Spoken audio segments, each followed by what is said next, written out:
him only a couple of weeks ago, and get this, his teammates nicknamed him QB2 because they thought he'd never see the field, but here he is.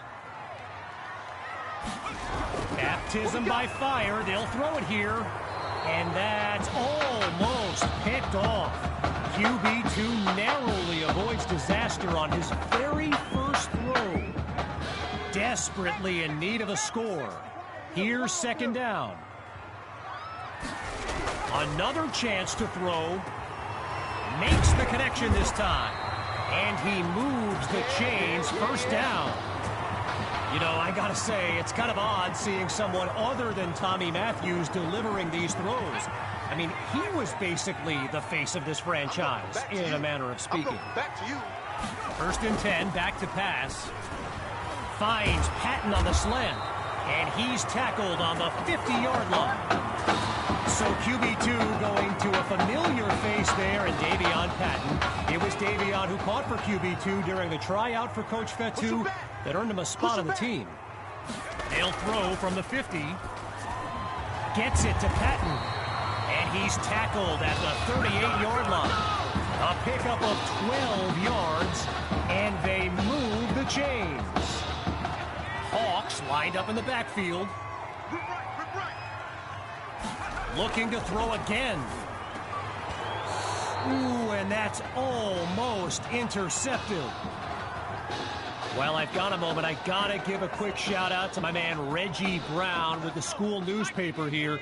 He took the time to show me around campus earlier today. This kid's got a real future as a reporter. I'm telling you, he did a great piece on QB2 not long ago.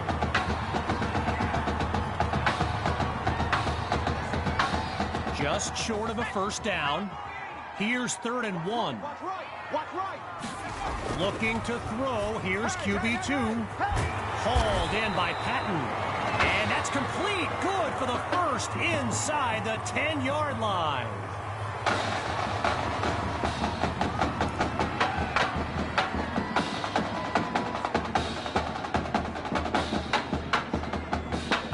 Seeking their first score of the game.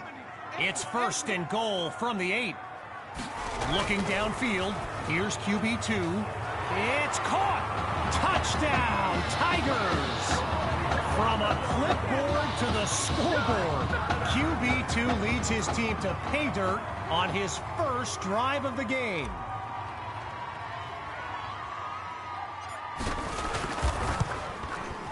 And it's good. So they trim the lead by 1 more point. The score now 13-7.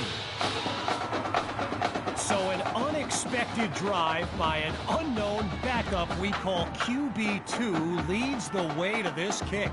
After giving up the touchdown, the Bearcats are back to receive.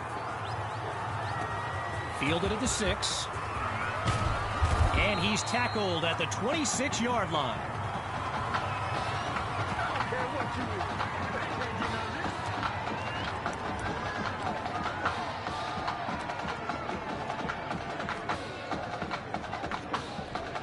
So the Bearcats are lined up now, and there's Carpenter making some final preparations as we await the snap. Scans the field. Caught by Stocker. Now he's taken down. A solid gain of 6 there on first down. Clock still running as they work to preserve their lead. Let's go, D. Tighten up. Looking to pass on second down. He makes the delivery, and that's good for a first down. As a quick side note, what an honor it's been to team up with EA Sports to bring you some of the best high school football action in America. The players will be competing for Heisman trophies, national championships, and even Super Bowl titles in the years to come. Some of them are on this field today. And the defense didn't give an inch on the play. It'll be second down. Getting ready for the shotgun snap. Here's Carpenter. Quit talking about it and bring it. Back to pass on second down. And the ball pops free as the defender timed that hit perfectly.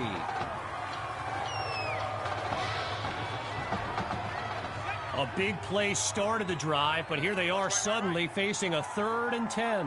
Out of the gun, it's Carpenter. Oh, there it is, the turnover they needed. Intercepted by Washington. And that play just changed everything.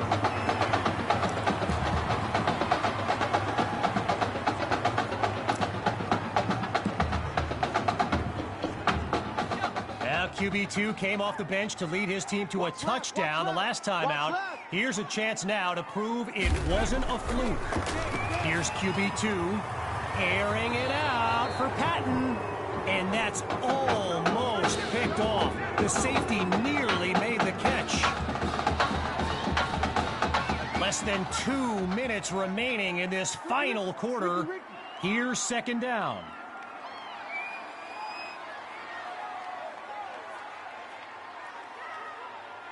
They'll throw from the 50.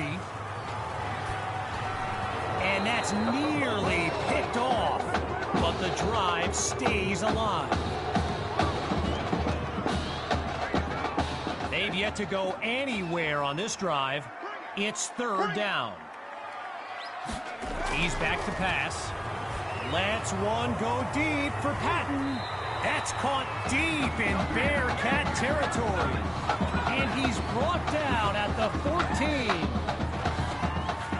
Okay, now that I'm back in my seat, why don't we pick back up with the action here, 1st and 10.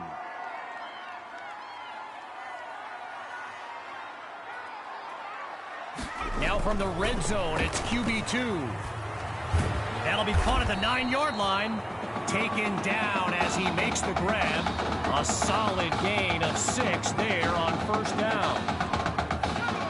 Hawks lined up behind QB2. On 2nd down, back to pass. Oh, but he can't connect. Would have been 6 if not for the great defensive play. 9 yards to the goal line. It'll be 3rd and 4. That's the way.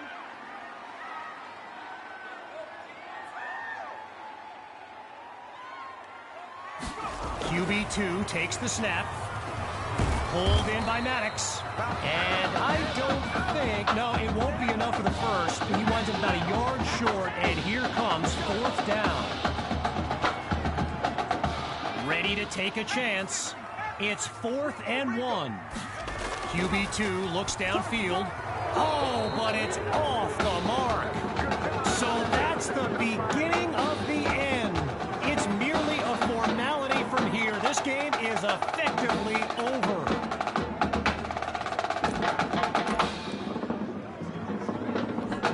Opening play of this drive for the Bearcats. And me personally, I'm curious to see how the play calling may change a bit after the turnover on that previous drive. From the gun, inside handoff. And that's a fantastic way to start the drive. Just one play needed to get the first.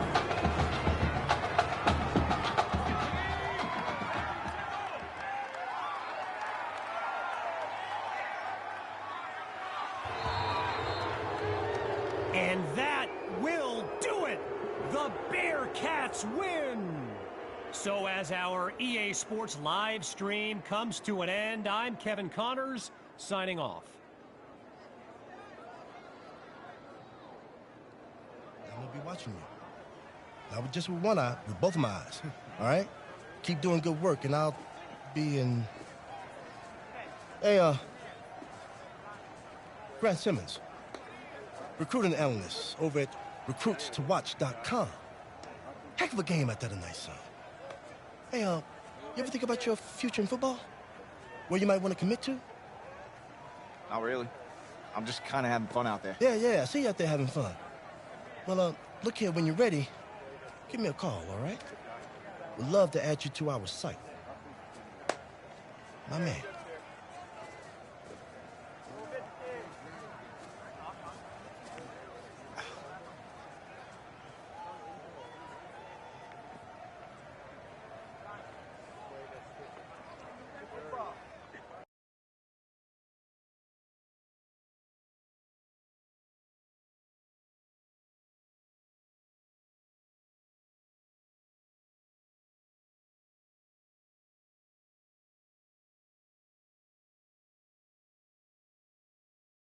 The man of the hour. Wow, great. Okay. Let me think. Oh, regarding your last game, what would you say is your biggest strength? My biggest strength? Just think of one of them, anything. I felt like I was able to sense the pressure and then get out of the pocket and get it to our backs before the pocket collapsed. All right, well, if you're not going to play me, I quit.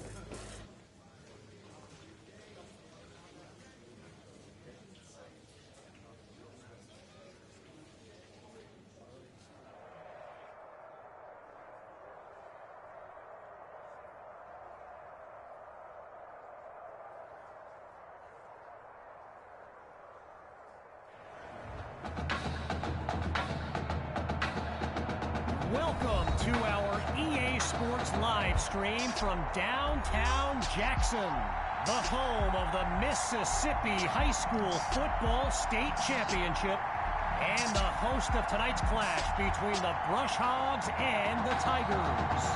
Joining you on this beautiful evening, I'm Kevin Connors.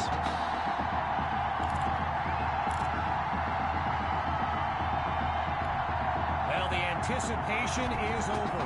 A year's worth of blood, sweat, and tears has come down to this. Game time in the state championship.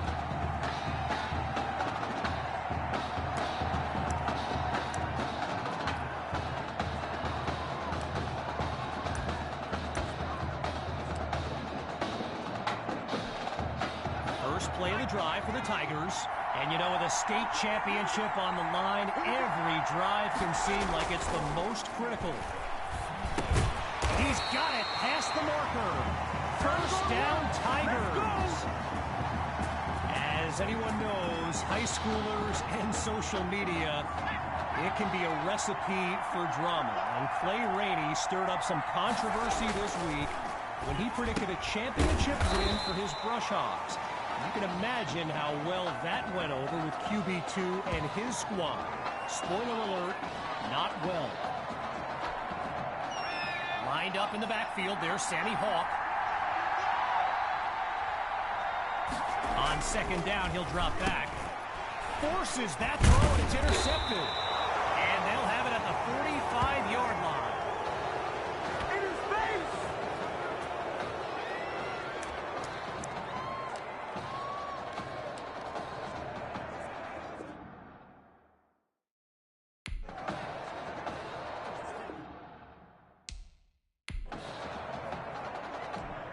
Quarterback Gavin Dixon and this Brush Hogs offense take the field for the first time in this title game.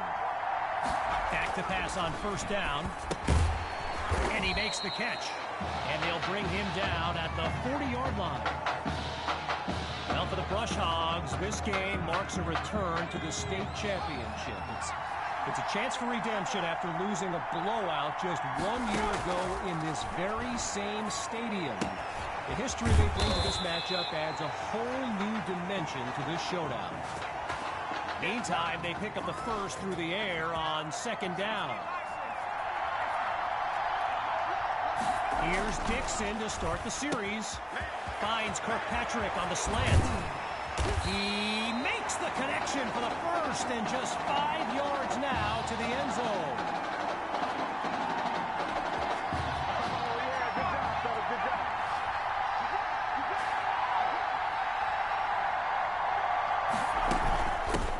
With the run, and he won't get much on first down.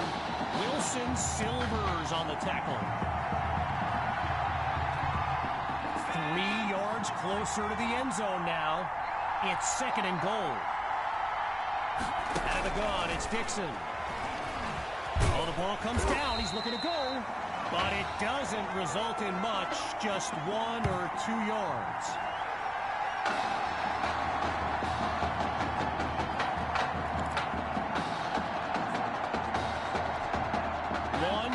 Closer to the end zone now. Now it's third and goal. Going with the run. And he's into the end zone. Touchdown, Brush Hogs. Clay Rainey. The first score of this title game. Ray now to add the extra point.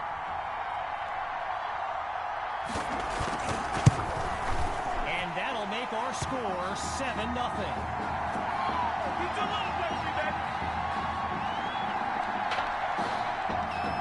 Following the touchdown, the Brush Hogs are ready to kick it away. And that'll wind up a touchback, so by rule, they'll start from the 25.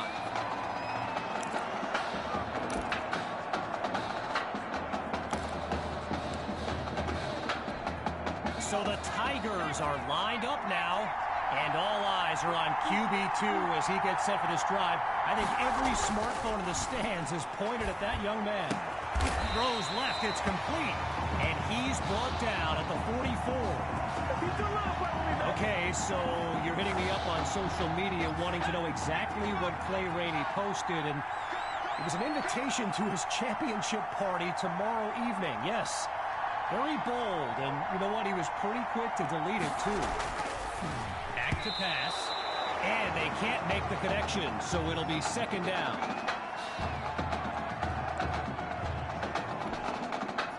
Still 10 yards to go after that incompletion on first. Again on second down, it's QB2. Looking deep for Patton. And that is caught. Touchdown, Tigers! Davion Patton, a show-stopping score from beyond midfield. Now they'll kick the PAT.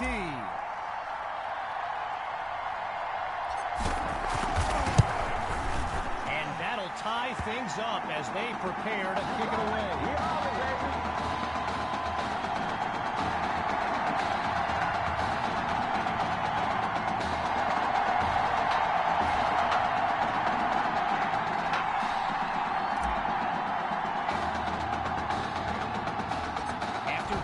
Touchdown. The Brush Hogs are back to receive. He fields it at the 2. And he's brought down at the 24-yard line.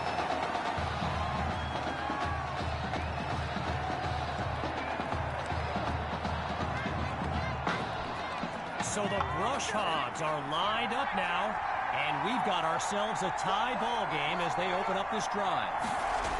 It's a give to his receiver on the sweep. And they go backwards, losing yardage. So the comments keep coming in now on my channel. And yes, I did see Sammy Hawk's reaction to the Clay Rainey party invite. For those who haven't, here's what Hawk said. You can delete the post, but screenshots live forever. So there you have it. Everyone from playmakers to politicians, take heed. The new era of bulletin board material is here.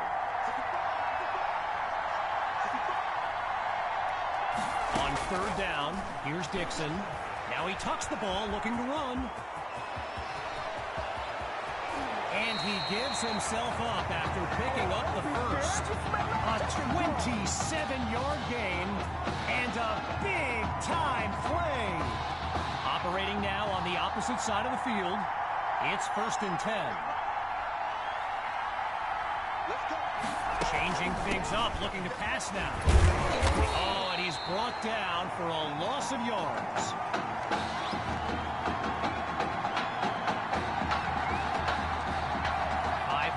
On the field, 3 to the left, 2 to the right.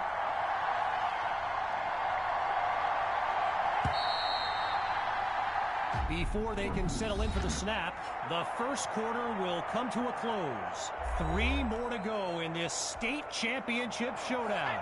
Back in a moment. We're ready to go now with the second quarter in a close matchup. Looking to pass on second down. And they'll bring him down at the 40-yard line. So earlier today, while speaking with Brush Hogs coach George Thompson, I asked if their loss in the title game last year came up at all in their preparations this week. And you know what he said? He said they took the game film and they buried it. He insisted they've put it behind them and that they are ready to raise the trophy. The Brush Hogs lined up, ready to punt it away. And he gives it the boot. And I'm not sure he realized his own strength on that kick as it goes beyond the end zone for the no-doubt touchback. The Tigers send out their offense. And there's Coach Fetu calling out some instructions for QB2 from the sideline. And the ball pops free as the defender timed that hit perfectly. When you look around this stadium, clearly a state championship of this caliber will draw thousands upon thousands of fans, and there's more than a few NFL players among them. Before the game, I saw guys like Patrick Peterson and the Honey Badger, Tyrann Mathieu, signing a bunch of autographs. Zero progress on this drive thus far. It's 3rd and 10. Gathers the snap. This time, he's got the connection. And he's out past the 25-yard line. I spoke of the NFL players in attendance here today. Earl Thomas and Jarvis Landry happen to be watching from the sidelines tonight. And get this, Adrian Peterson showed up at Coach Fetu's request and surprised his players with a pregame speech. Can you imagine that? And he stopped at the 32-yard line.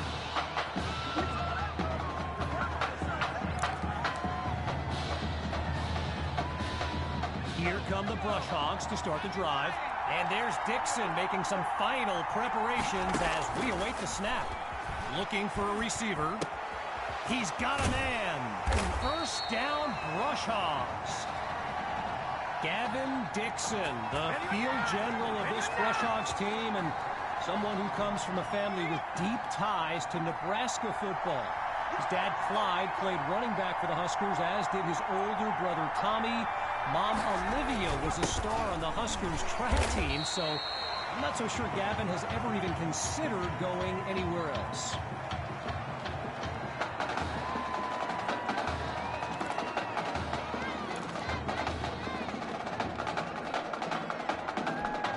All right, so following the short gain, here's 2nd down. Dixon takes the snap. Oh, change of plans. He tucks the ball. Hits the deck, and he's got the first down. I mentioned earlier Gavin's ties to Nebraska football. Look, he's obviously been asked about it since, I think, the 8th grade. And to his credit, he's never been shy about saying, yeah, I mean, if given the opportunity, who wouldn't want to be a Husker? So it's not a done deal till he signs that letter of intent, but there's a very good chance we'll see this young man in Lincoln someday. He's in trouble, and down he goes. You know, another thing about Nebraska football, we got a couple of former Cornhuskers in the house here today. Levante David and Rex Burkhead are here to take in this championship game. Tip of the cap to my pal Reggie for the heads up on that. And he's dropped in the backfield for a loss. Well, the last 2 plays, a trend they don't want to continue. Each of them going backwards. So now it's 3rd and long. Here's Dixon. And that drops incomplete. So now they're looking at a 4th down. While I've got a moment here, I'd like to thank my guy Reggie Brown for the well-researched game notes he gave me. Reggie writes for the school newspaper that's covered QB2 since he joined the team, and I got to tell you, that little Sparky has really earned my respect. Might be after my job one day.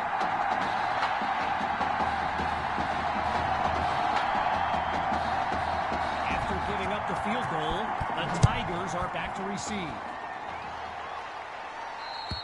And with that being a touchback, they'll move the ball out to the 25.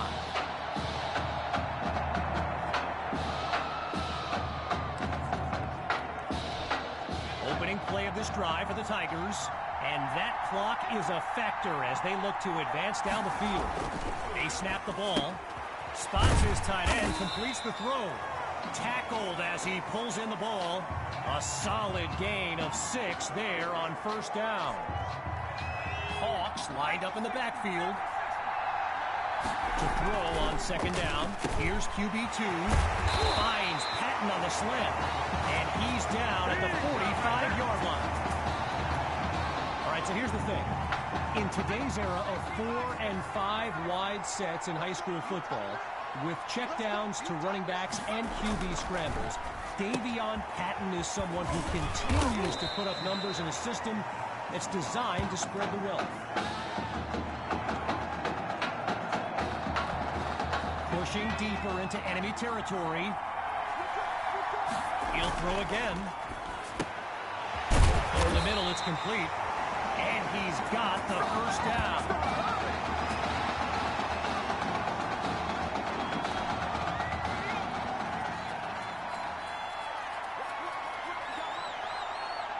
Here's QB2 to start the series. Caught by Patton. And he's down at the 25. An 11-yard pickup. And another first down.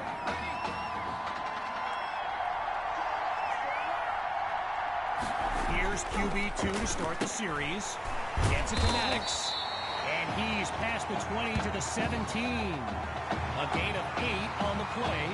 And that makes it 2nd and 2.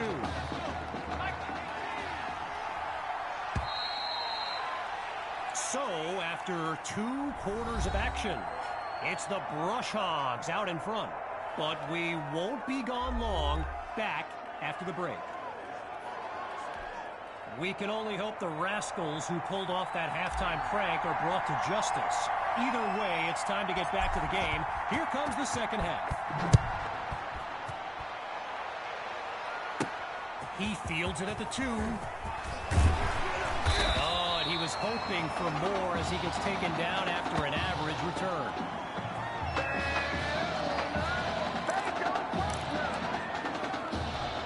Here come the Brush Hogs to start the drive. And they're up by just 3 while hoping to add more as they start up the series. Looking to throw. Here's Dixon. Really not able to get much before he's tackled. I've got to take a break from the game here for a moment. I think the pranksters I mentioned earlier are still on the loose. Over in the Brush Hogs fan section, they're holding up signs they found underneath their seats with the letters that spell, well, let's just say there's a reason we aren't pointing our cameras at them right now. Following the incompletion on second, here's 3rd and 9. Out of the gun, looking to fire. He's on the move. Look at him rack up the yardage on a big-time play. A 23-yard gain and a first down and much, much more.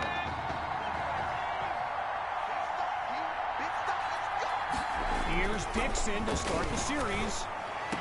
He makes the delivery. And he's out at the 41-yard line. So I mentioned the game notes Reggie gave me earlier, and here's an interesting fact.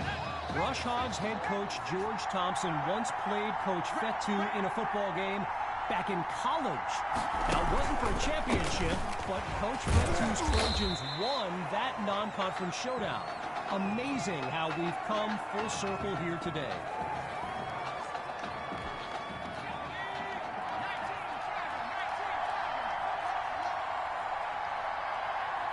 Back to pass on second down. Looks to his right. It's complete. And he's got it past the marker. First down.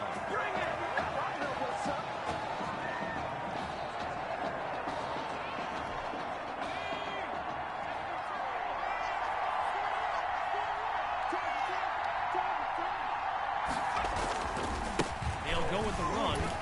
Fights through a tackle. And all it takes is one play to move the sticks. A great run there. 10 yards on the play, and that's good for a first down. We're seeing this offense come up with a variety of ways to move the ball on this drive, picking up first downs along the way. Using his legs now, and he'll push his way to the 12. A pickup of 9 on the play, so it'll be 2nd and 1.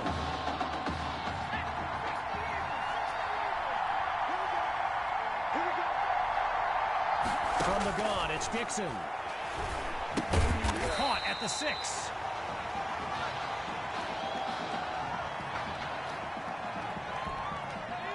The defense down 3 as they look to minimize the damage on 1st and goal. Shotgun snap. Here's Dixon. Now he'll tuck and run, and he'll do it himself. Touchdown.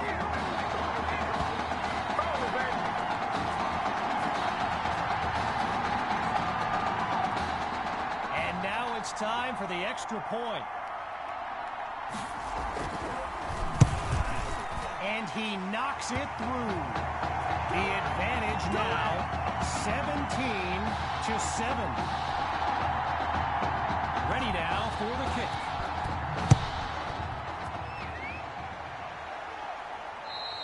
And that'll wind up a touchback, so by rule, they'll start from the 25.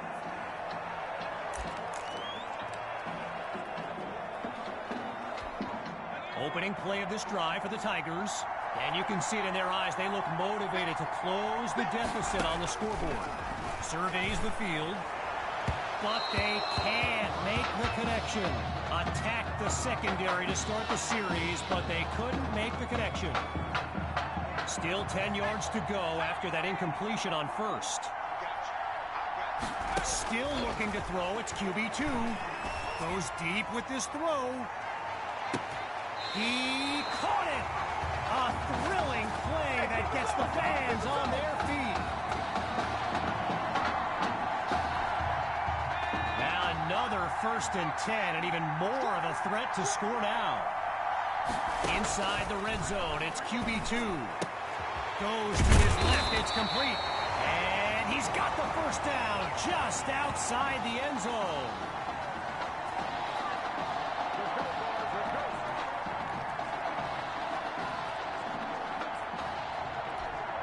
With the aerial attack looking good on this drive, it's 1st and goal. That's the snap. He's got it! Touchdown, Tigers!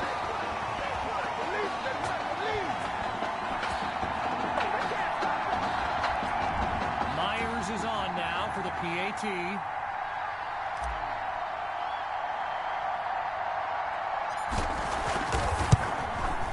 And that'll put them within a field goal of tying up the score.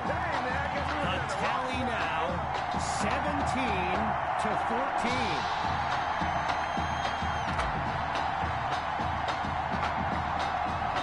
Everyone's lined up, ready for the kick. He fields it at the 2. And he's tackled at the 26-yard line.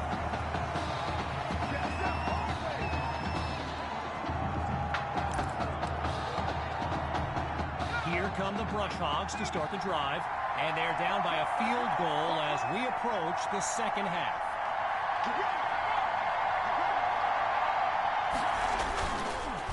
The drive begins on the ground with Rainey. Whoa, and that play goes backwards as he's tackled for a loss. Stifled on that last run. It's 2nd and long. From the gun, looking to throw. And it's incomplete, so we're looking at 3rd down.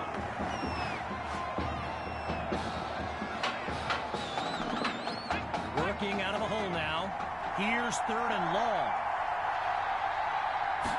Looks to throw out of the shotgun. Goes to his left, it's complete. A 22-yard gain, and that's a 1st down and then some.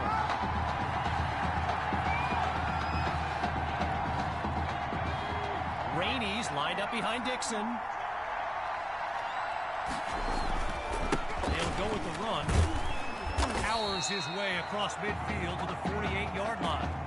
A pickup of 2 on the play, and that makes it 2nd and 8.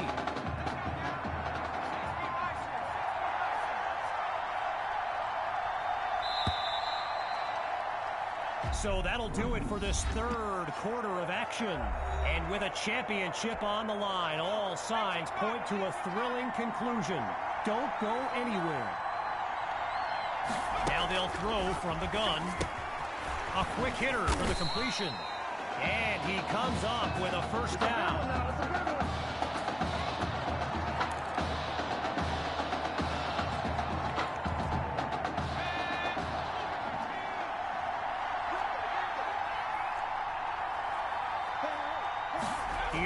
Dixon to start the series.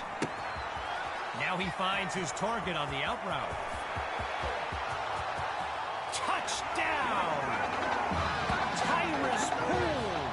And that's a play worthy of recruitstowatch.com.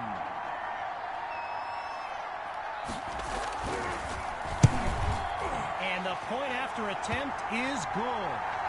The lead now 24-14. Following the touchdown, the Brush Hogs are ready to kick it away. And with that being a touchback, they'll move the ball out to the 25.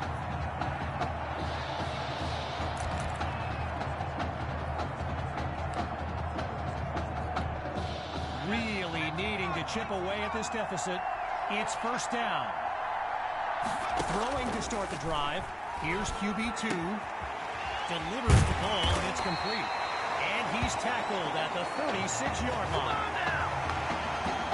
While doing some prep for this game, I got a recommendation to check out recruitstowatch.com. And let me tell you, QB2 is well represented with some jaw-dropping highlights. And you got to remember, until earlier this season, he hadn't played a down of football since Pop Warner. Think about that kind of meteoric rise. Looking to pass. Throws left, it's complete. And he's stopped at the 42.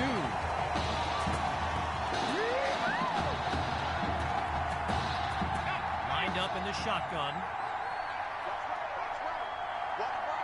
Looking to pass on first down. He finds his tight end. And he picks up the first down. One last thing on Recruits to Watch.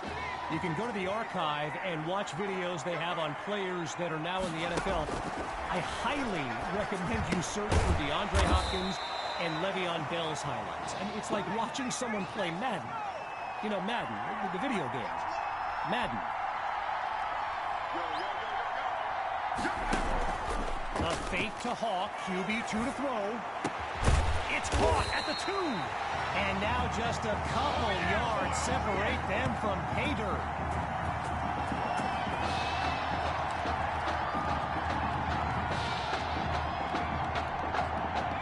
They need multiple scores just to make this a ball game again, but they've got to remember, you can't get it back all at once.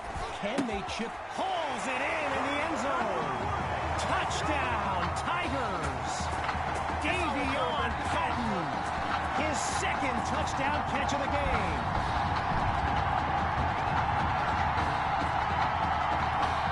Myers now to add the extra point.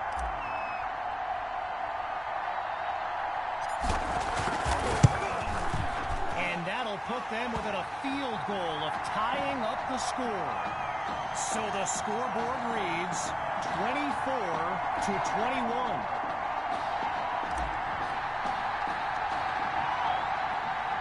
Here's the whistle, and now the kick. Fielded at the 9. And he's taken down at the 28.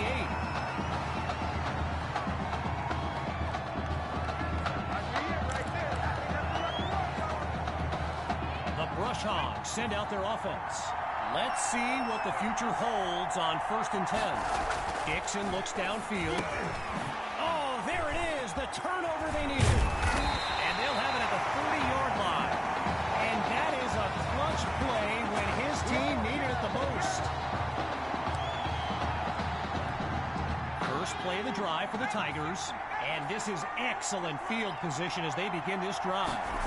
Looking to throw, here's QB2. Hauled in by Maddox. And there's a solid gain to the 25-yard line. During my pregame interview with Coach Fetu, he expressed all kinds of excitement about this opportunity for his kids. But I detected a tinge of sadness when the conversation turned to the subject of Tommy Matthews. I mean, it's hard not to feel for the young man, the former starter at quarterback, who was sidelined indefinitely due to that heart condition earlier this season. Scans the field. It's caught! Touchdown, Tigers! Davion Patton. Kids been living in the end zone. His third score of the day. Come on, boy! Now the try to add one more.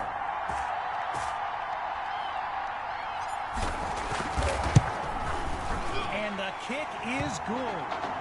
The advantage now 28-24.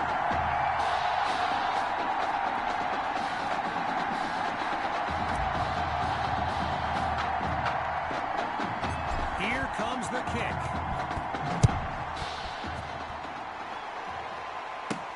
Fielded at the 9. And that's a solid effort on the return as the offense heads onto the field.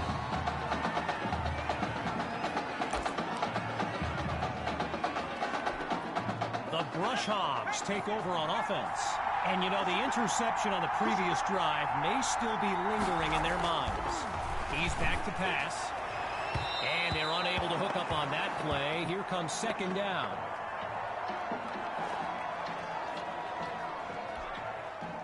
Still 10 yards to go after that incompletion on first. Again on second down, it's Dixon.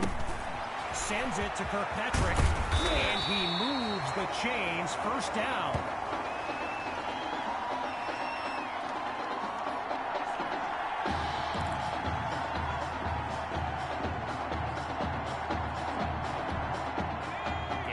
For the shotgun snap, here's Dixon. On first down, back to pass. Fires right, it's complete.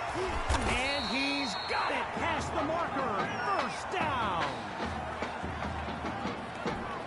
Dixon gets everyone to the line. Out of the gun, they'll throw.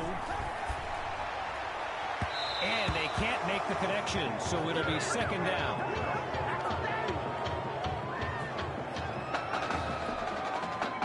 The incompletion on first.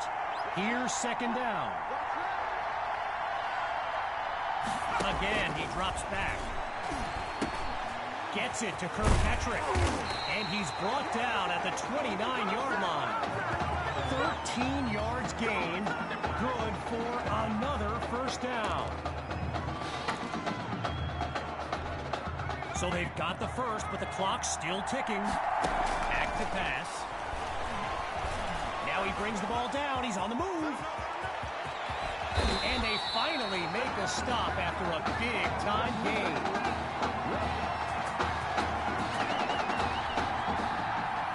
The defense knows what's at stake here. First and goal now as they try to protect their lead. Ooh, and that's a tough drop. He knows that would have been 6 points if he'd held on. From the 5-yard line, now it's second and goal.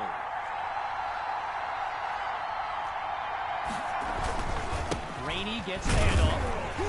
Not much there as they're able to bring him down.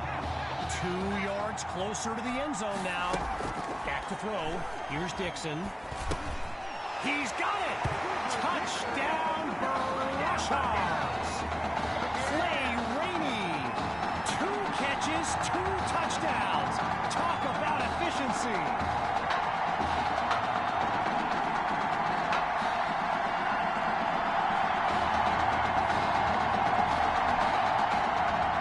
Now the spotlight on this all-important kick. And he gets it to go. Our score now, 31-28. After giving up the touchdown, the Tigers are back to receive.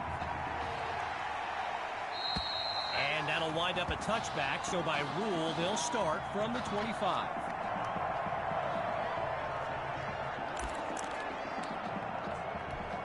So the Tigers are lined up now. And there's Coach Fetu calling out some instructions for QB2 from the sideline. A leaping catch that looked out of reach, but he's got it. 11 yards gained, and they pick up the first.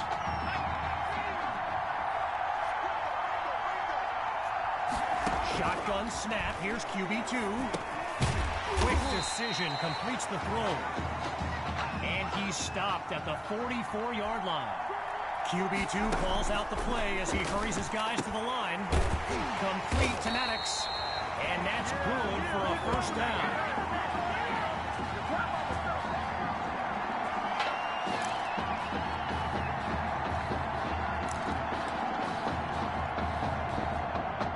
QB2 settles into this shotgun look. Drops back again. Dangerous attempt into traffic, but it's complete. And he's taken down inside the 44-yard line. And that will do it. The Brush Hogs are state champions. Signing off now,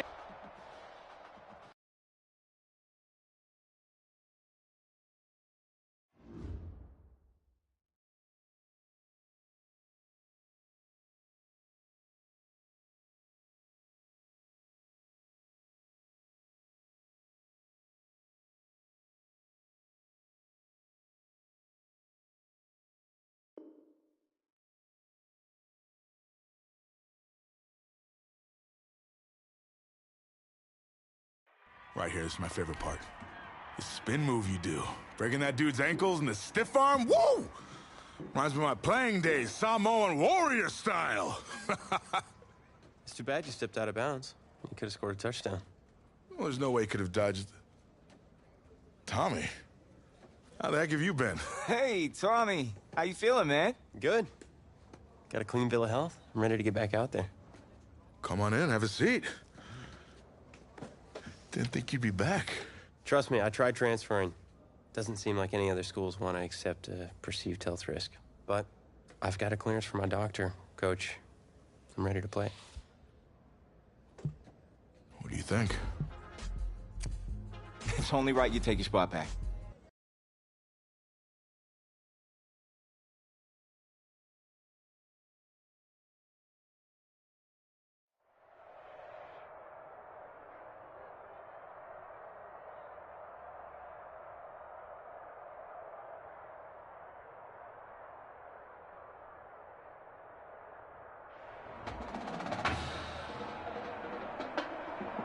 One of the loudest venues in the NFL on Sundays looks to be no different on a Friday night. We've got a packed house for the Midwest Prep Showcase. Soon, two of the best high school football teams in the nation will collide here at Arrowhead Stadium when the Hawks take on the Tigers. Wait,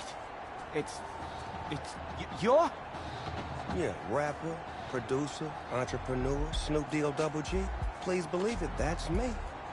But hold up. Ain't you one half of them Heartbreak Boys? I'm a huge fan of yours. Nah, man, I'm a fan of yours. Check this out. If the coach and half the stadium knew what I was about to say, they try to run me out of this town, man. But let me tell you this. I've been following y'all story for quite some time. And I'm pulling for y'all tonight. Wow. That's amazing. Thank you so much. For sure, my brother. Now get out there and go do your thing. Snoop, you know Tommy Matthews? Tommy! Hey. Hey, man, it's a pleasure to meet you, man.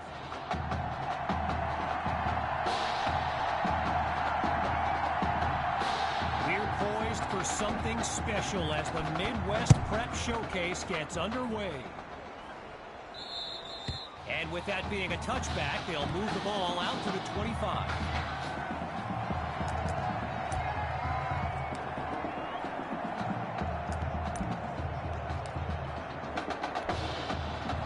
So in this matchup of top-ranked quarterbacks, it's QB2 with the chance to strike first on this opening drive. Goes to Maddox. Now he's brought down. 5 yards on the catch there as they prepare for second down. So get this, earlier today I was speaking with Hawks coach Kevin Robbins, and in typical fashion, he did not hold back about today's matchup. He proclaimed his D would be so good against QB2, they'd end up putting Tommy Matthews back at quarterback. Bold words.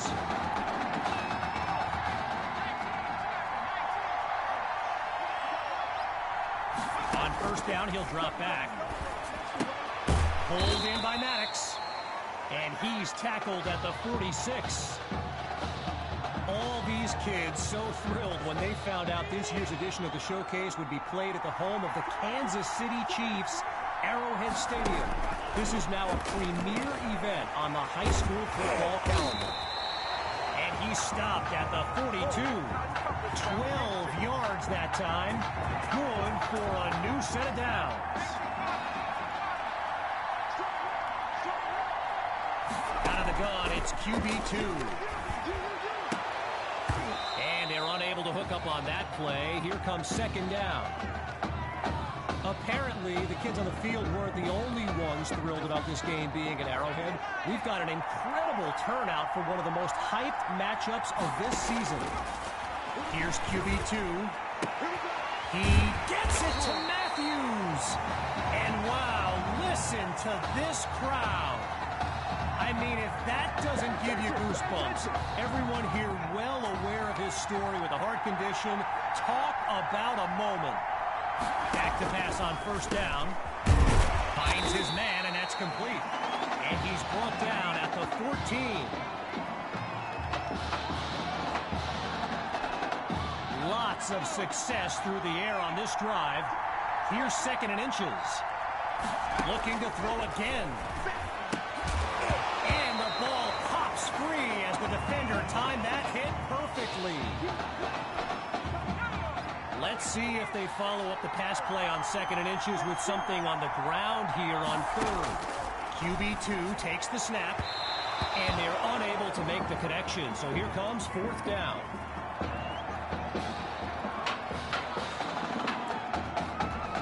First field goal attempt for the usually steady kicker.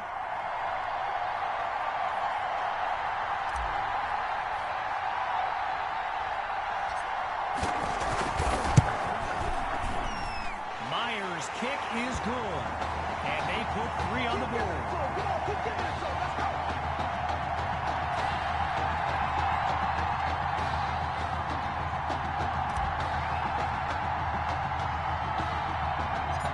Following the field goal, the Tigers are ready to kick it away. He fields it at the 5, and he's down at the 25.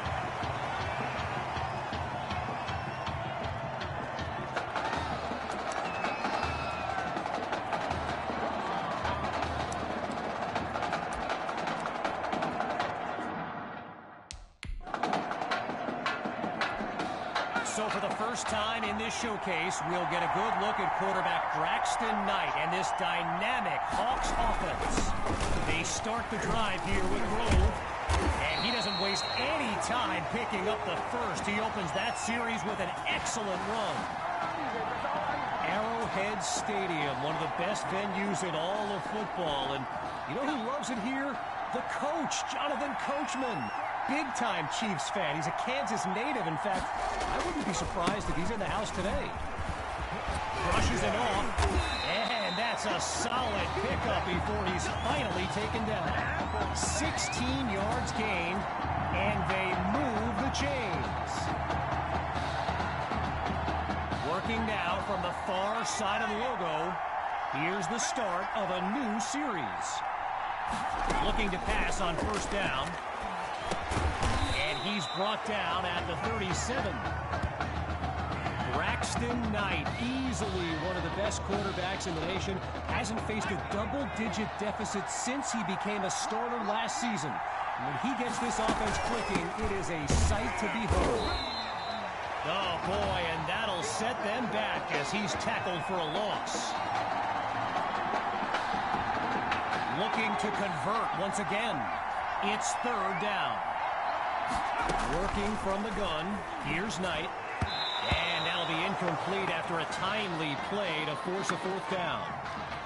So yes, there's an obvious reason why they call this the Midwest Prep Showcase. Every year, it's quite literally a showcase of the nation's top players. This year is the first time they've ever had the top 2 quarterbacks in the country face off. I'm speaking, of course, about QB2 and Braxton Knight. The Tigers send out their offense. And all eyes are on QB2 as he gets set for this drive. I think every smartphone in the stands is pointed at that young man. And they can't make the connection, so it'll be second down. You know, a high-profile game like this can generate the interest of some big-time schools, and this stadium is loaded with coaches from powerhouse programs. LSU, Clemson, Oklahoma, you name it, they're here. So that's a pair of catches now in just the first quarter, and Tommy, he's running routes like he's been playing all season long. Drops back to throw here on third. And that drops incomplete. So now they're looking at a fourth down. I mentioned a few colleges earlier with recruiters in attendance. My guy Reggie gave me a list with a few more names on it, and you know it's a heavyweight matchup when you've got schools like Oregon, Florida, and Southern California among the fans here today. And he's down at the 40-yard line.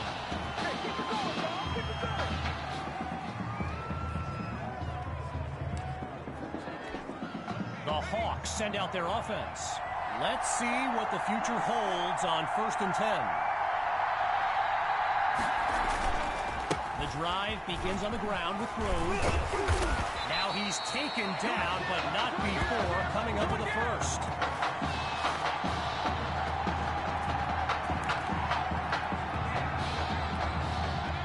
Getting ready for the shotgun snap. Here's Knight.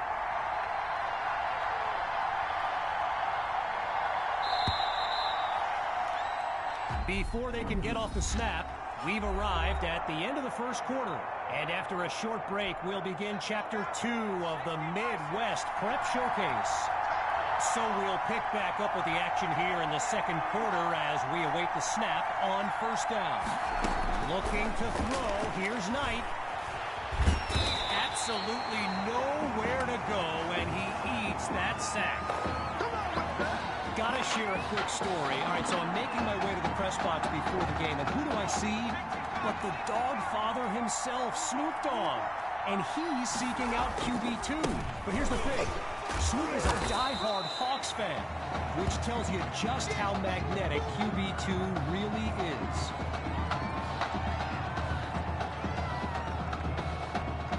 Needing something positive. Here's 3rd and long. At the gun, it's Knight. And he's taken down at the 33. One last thought on Snoop, you know. He's a Southern California guy, Long Beach, if I'm not mistaken. And I wonder if he wasn't whispering in QB2's ear about the Trojans, right? I mean, who knows, but I wouldn't be surprised. From the gun, it's Knight. Thrash brings in his first catch, and he's across the 30 down to the 27.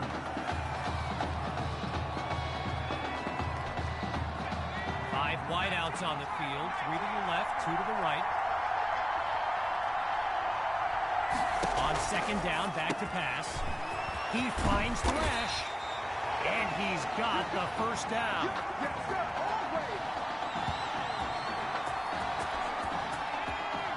They come out in the eye. A.J. Grove at the back. They'll go with the run. They're going to bring him to the ground after just a short pickup. A gain of 2 on the play, and that makes it 2nd and 8.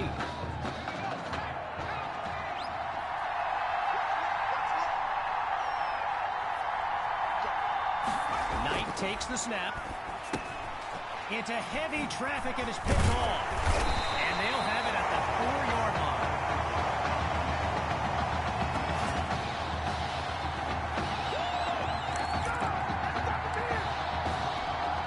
With their backs against their own end zone, it's first down. Looking to throw from dangerous territory. He's got it past the marker. So that's his 3rd catch of the night as Tommy shows off his versatility, first as a QB and now as a wide receiver. On first down, back to pass.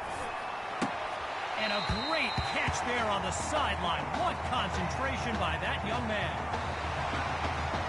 Naturally, people across the football landscape are sharing their thoughts on where they think QB2 will go to college. Some think Miami, others insist it's Texas. But I can tell you this, I'm beyond confident his decision will be the top thing trending on signing day. So for those keeping score, Tommy's got 4 catches tonight. And remember, some doubted he could transition to wide receiver, but he's proving them all wrong. And that was dangerously close to being intercepted. You know, going back to signing day, I got to say, despite the crazy number of people who came out to see QB2 in person here today, there are so many more following him on social media. He's got it! And he's down at the 23-yard line.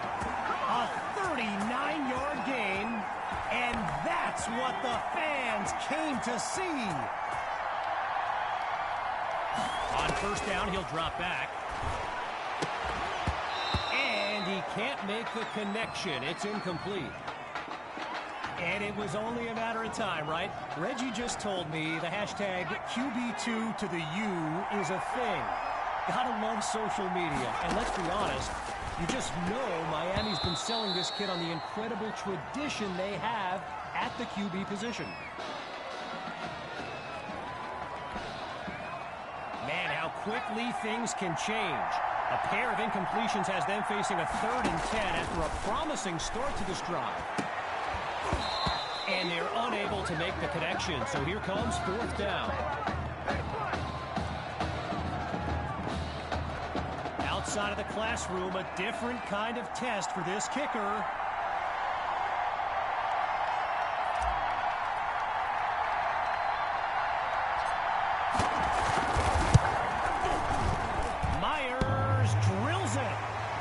Put 3 on the board.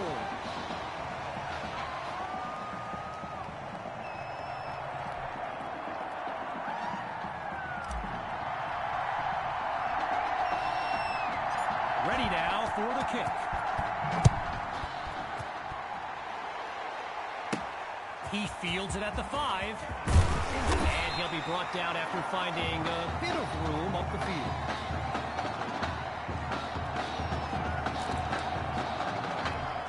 First play of the drive for the Hawks, and this will likely be the final drive of this opening half. Here's Knight, and they drop him for a sack. Now the Hawks call timeout. That leaves them with 2 now, and with halftime on the horizon. With a long way to go, it's 2nd and long. Shotgun snap, here's Knight. Fires it to his man on the out route, and that's complete. Now he'll be out at the 25. No surprise here. The defense is lined up for a pass on 3rd and long.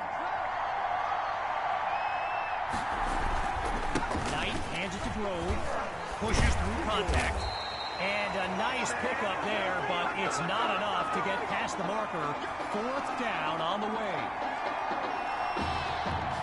So following a drive that came and went, here's the punt after a 3 and out. And he sends it flying. And no touch on that punt at all as it flies beyond the back of the end zone. Touchback. First play of the drive for the Tigers. And the chat for this live stream filled with opinions presented as facts. By the way, feel free to add your own. I know I do. That's complete to his tight end. And he'll work his way forward to the 29. So, after 1/2 of this exclusive event, it's the Tigers out in front. And when we return, even more of this clash between 2 top teams. As we get set for the kick, the 2nd half is about to get started. Everyone's lined up, ready for the kick. He fields it at the 5. Man, heavy contact on that punishing takedown.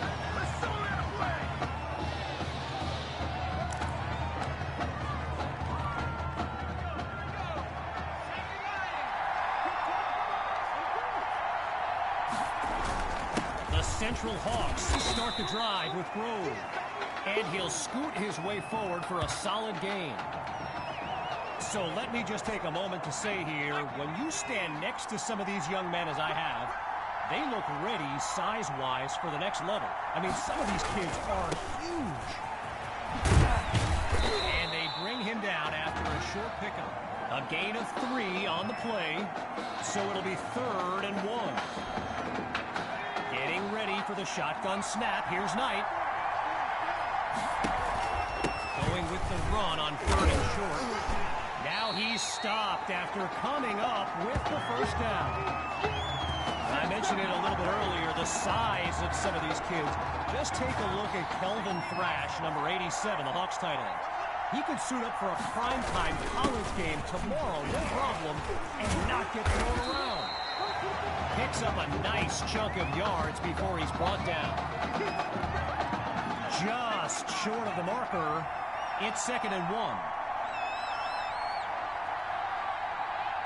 Looking to throw this time. Knight is picked off. And they'll have it at the 46-yard line. And that's twice now he's come up with a turnover.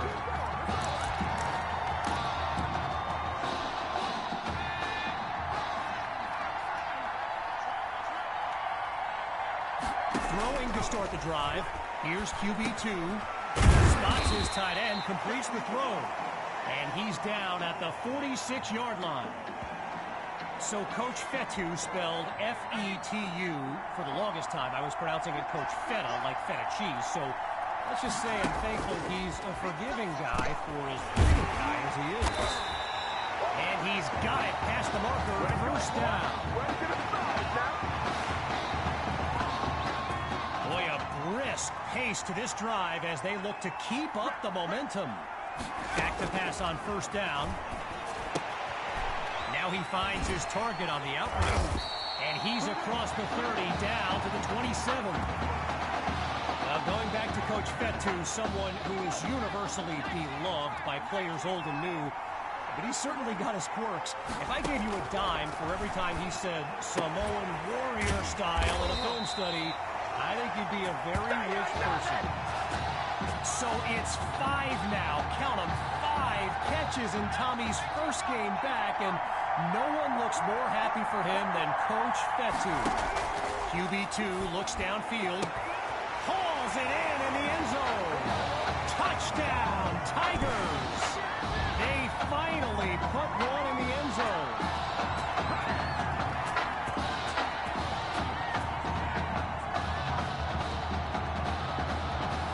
Here's the Tigers looking for 2. Going with the run. He's across the goal line. Good for 2 more. And that'll push the advantage, growing their lead.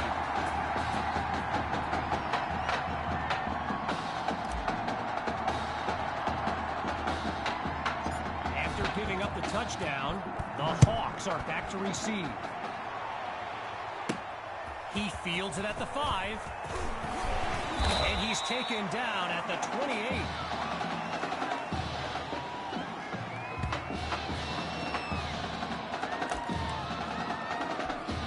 Opening play of this drive for the Hawks. And field general Braxton Knight finds himself in an unusual situation. He's not used to being down double digits at any point in his career. And they're unable to hook up on that play. Here comes 2nd down. Still 10 yards to go after that incompletion on first. Once more on 2nd down. Here's Knight. Sends it to Thrash. And he's tackled at the 38-yard line.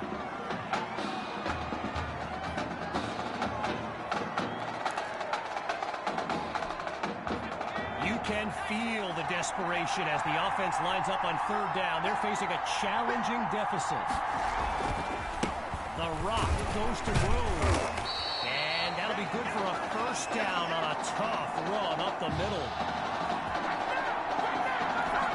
After a minimal pickup, it's first down.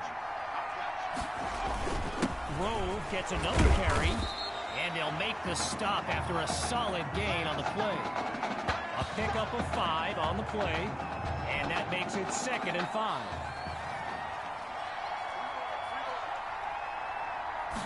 Knight looks downfield. The Rock goes to Grove. And he's brought down after a nice gain on the play. Just a couple yards away. On 3rd and short, he'll try to pick it up on the ground. Now he's taken down after picking up the first. Triple zeros on the clock as we reach the end of the 3rd quarter. We'll be back shortly with the final stanza of the Midwest Prep Showcase. Out of the gun, looking to fire. Wait, maybe not. He's on the move. Now he'll slide to a stop with the first down. Wanting nothing more than a score, it's first down. From the gun, looking to throw. He's got a man. First down, Hawks.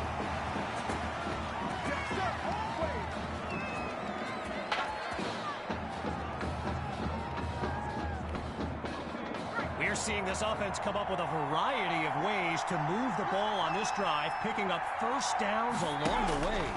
Gathers the snap. And the ball pops free as the defender timed that hit perfectly.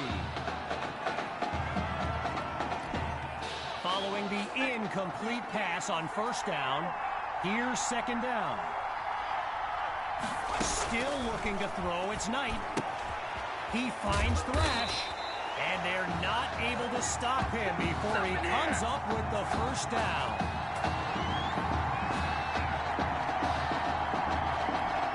Seeking their first score of the game. It's 1st and goal from the 10. Now from the red zone, it's Knight. And they flush him out right. And he slides to avoid the hit. A pickup of 7 on the play. And now it's 2nd and goal. Getting ready for the shotgun snap. Here's Knight. Going with the run. And he goes straight at him. Touchdown. Here's Sutherland now for the extra point.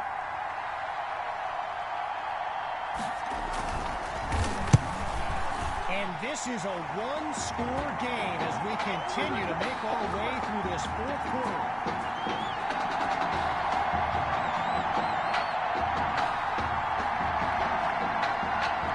Following the touchdown, the Hawks are ready to kick it away. And that'll wind up a touchback, so by rule, they'll start from the 25.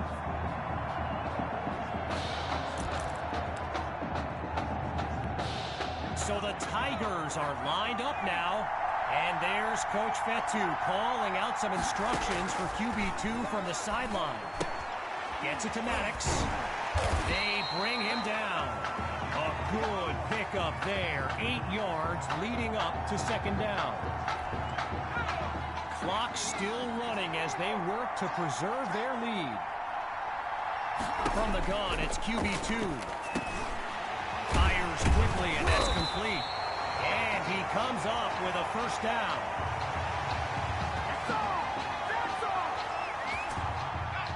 Boy, a brisk pace to this drive as they look to keep up the momentum. Looks to throw out of the shotgun. And no hesitation, gets it off, but he can't make the connection. Halfway through the 4th quarter, here's 2nd down. Drops back, and he'll throw it again. Able to connect this time. It's complete. And he's past midfield to the 48-yard line. 3rd and short, but the defense is thinking pass. Looking for a receiver. Gets it to Matthews. So it's no surprise Tommy Matthews involved in another play and to be very tough to contain. See, this to me is where you separate the good from the great. You have a lead, you have the ball, and the clock is your friend. Can they focus enough to put this game away? And they'll make the stop at the 38. A gain of 5 on the play, and that makes it 2nd and 5. He'll throw again. Hauled in by Maddox. And he comes up with a first down. Timeout called by the Hawks. No choice but to stop the clock as we take a quick timeout of our own. Looking to pass on first down. Goes back to Maddox. And there's a solid gain to the 25-yard line. Now the Hawks call timeout. They continue to stop the clock as we step aside for just a moment. On second down, he'll drop back. Oh, there it is, the turnover they needed. Intercepted by choice. And that is exactly what his team needed.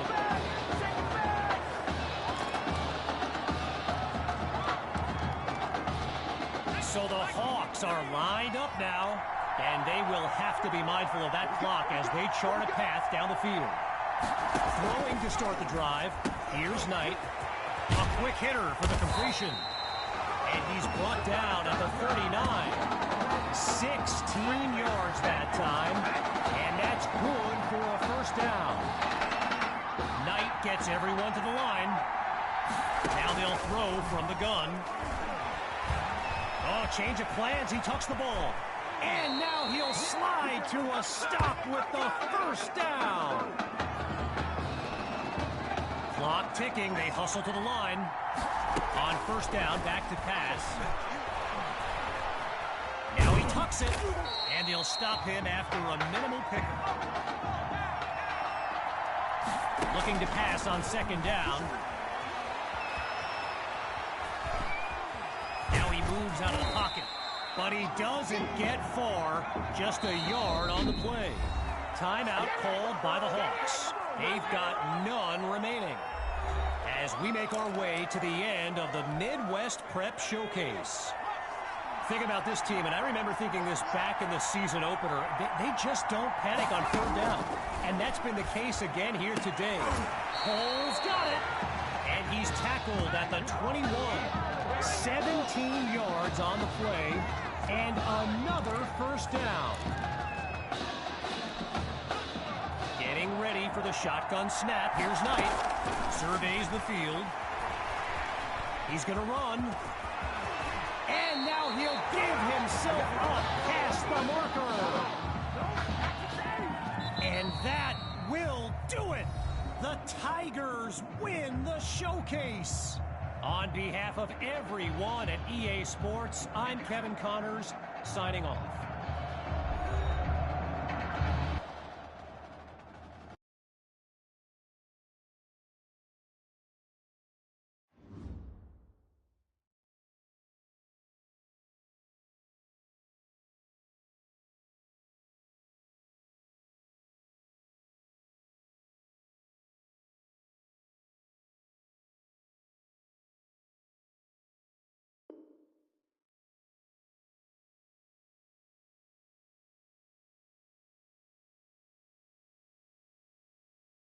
This question is for both of you. What trait do you think would give you the edge at the next level?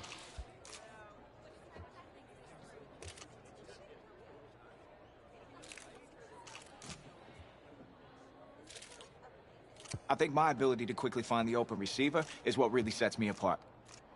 I mean, it must have been a little easier with me out there, right? When you snap the ball, you throw it to Tommy, rinse and repeat.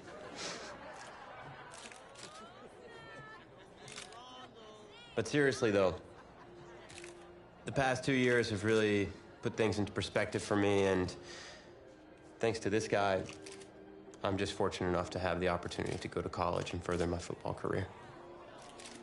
Wow, okay, gang. I think that puts us in a great place to go ahead and find out where these two are going. All right, gents, who wants to go first? I want you to have the honors. It's the least I could do for all you've done for me. right.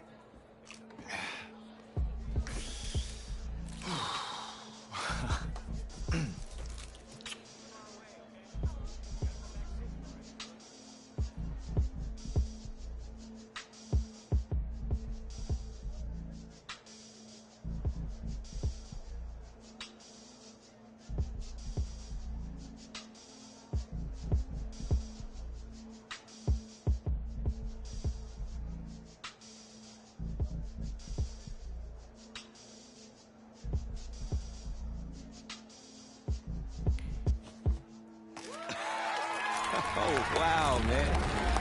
Wow. So the decision is made. Tell us, when it came down to it, what led to this choice? Well, there's been a lot of elite talent that have walked those halls, and I'd love to add my name to that storied list. Plus, the opportunity to play for a legend like Coach Miller is too much of a draw. He's a guy that's had a ton of success with the school, and I think there's a lot I can learn from him. All right. All right, Tommy. What you got for us?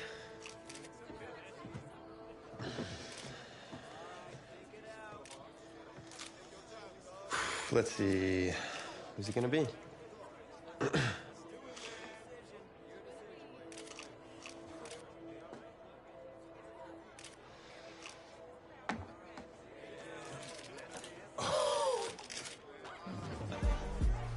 Whoa, Tommy, same question. Well, isn't it obvious? I mean, Batman needs his Robin, and can't break up this dynamic duo. But in this case, I'm Batman and you're Robin. I never said I wouldn't try to win back my own position, did I?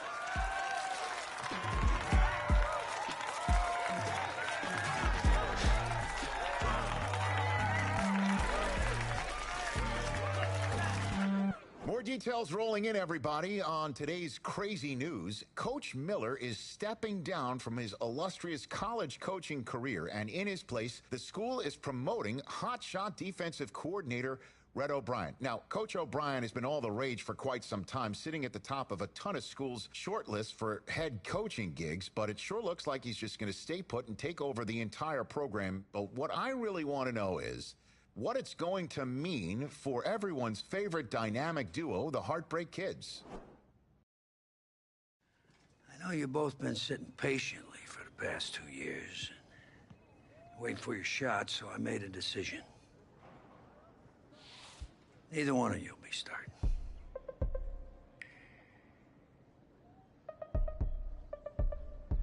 What do you mean? We've done everything that you asked of us.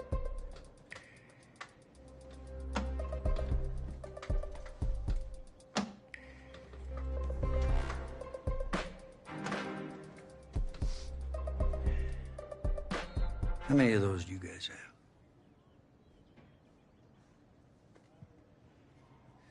Now, as I was saying, neither of you will be starting, but both of you will be playing. Coach, I'm sorry, but I'm not switching positions. I'm not asking you to switch positions. You both get reps at QB.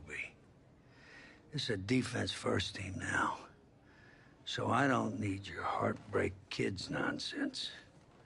All I need is for one of you to manage things and make sure the offense doesn't give the game away, because my defense certainly won't. Understand? Well, you've seen what we did in high school. I don't care what the Heartbreak Kids did 2 years ago, son. I'm more concerned what you can do now in college and winning a lot more at ease. So I'm gonna rotate you guys. I'm gonna stick with the hot hand until I see what I can get out of one of you. And you'll start the first half. If you do well enough, you'll stay in. If not, we'll see what Tommy's got. Coach, you can't be serious. You two are competitors, right? Well, that's how you're gonna have to approach this, as a competition. Now go on, get out of here.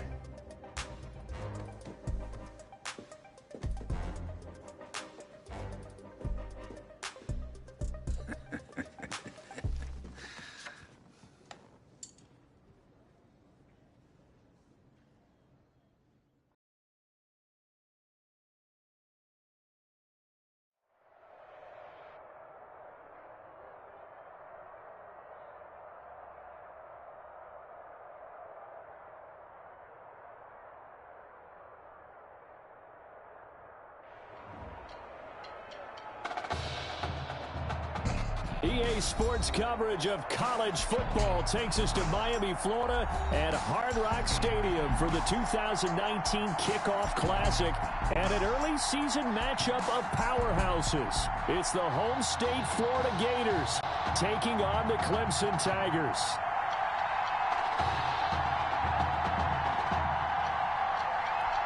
So here we go. It all starts now. A new season of college football underway here in Miami.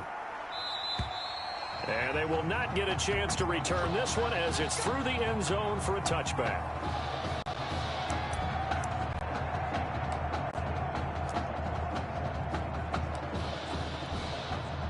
Clemson now with a 1st and 10. From the gun, Meadows, and this will be incomplete. Physical play on the football there, and it's 2nd down. I think we'll see more of them trying to get him the football out of the backfield. They love what he can do in open space, and they believe that he creates mismatches they can exploit. To throw again, Meadows. And he's got his man out of the backfield. That's complete. And not much to speak of. Call it a 1-yard gain up to the 26. They do get a yard there, but only a yard. Leaves them with 3rd and 9 looming. So trouble already here on their opening drive. This is 3rd and 9. Operating from the gun, Meadows. And he will not be able to hang on through the contact. It's incomplete. The coverage strong, and now it's 4th down. So the defense able to get off the field here on 3rd down. And it's one of the goals of the game. They've got to be effective on passing downs. It's one of the few things defenses chart. How did we do on 3rd down? That's a nice start for them in this one. A 40-yard punt, give him 3 on the return. And possession will switch hands, 1st and 10. So they'll come up 1st and 10 now from the 33.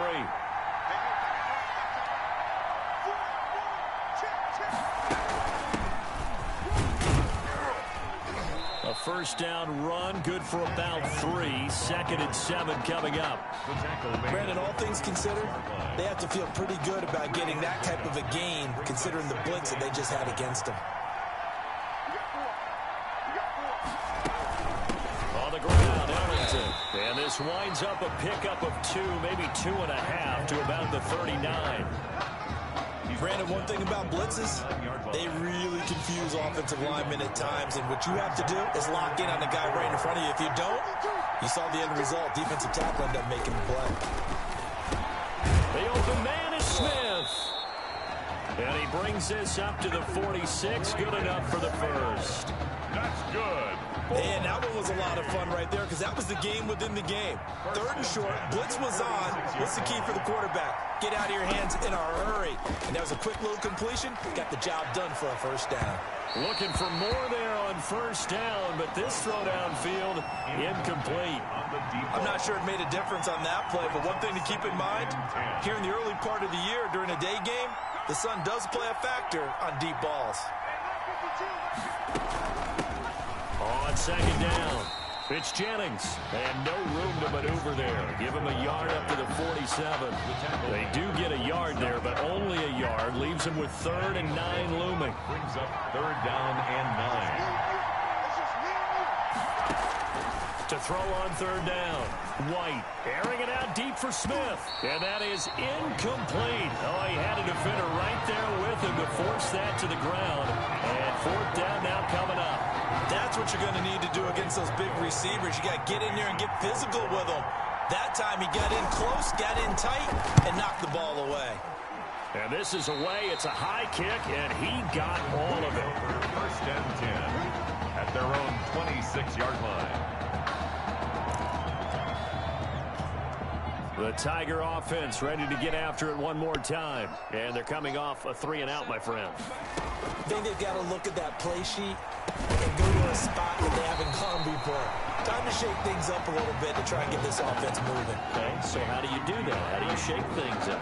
You look at what you've called before, realize it hasn't worked Go to so something well, else. and maybe you try and find one of those special plays from one of your better players, and maybe try and hit something big and get things going in the excitement area. Well, this one complete to Simpson. That one a gain of 20 and a first down.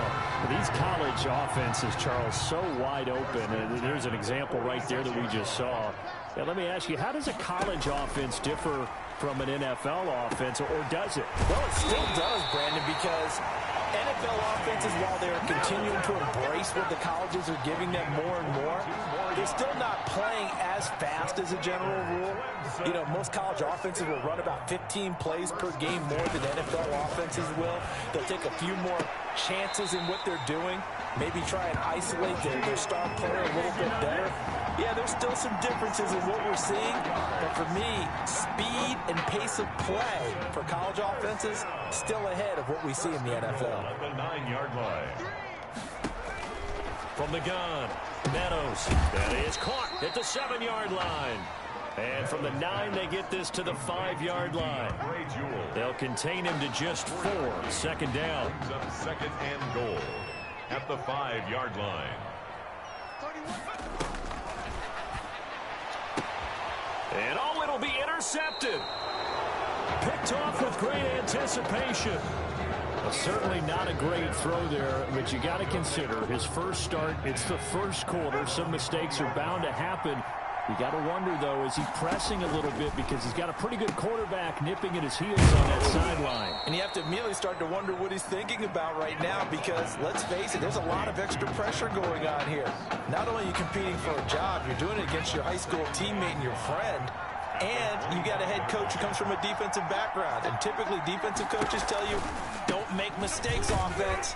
And now you're just wondering, is the leash going to be pretty short now on his playing time? They follow up the gain of 5 by only getting 1 there on second down. Well done to sniff that out defensively. He had it diagnosed pretty quickly. I love that description because diagnosed is perfect on that one. Read his keys, made the play, and he couldn't even get going moving the football.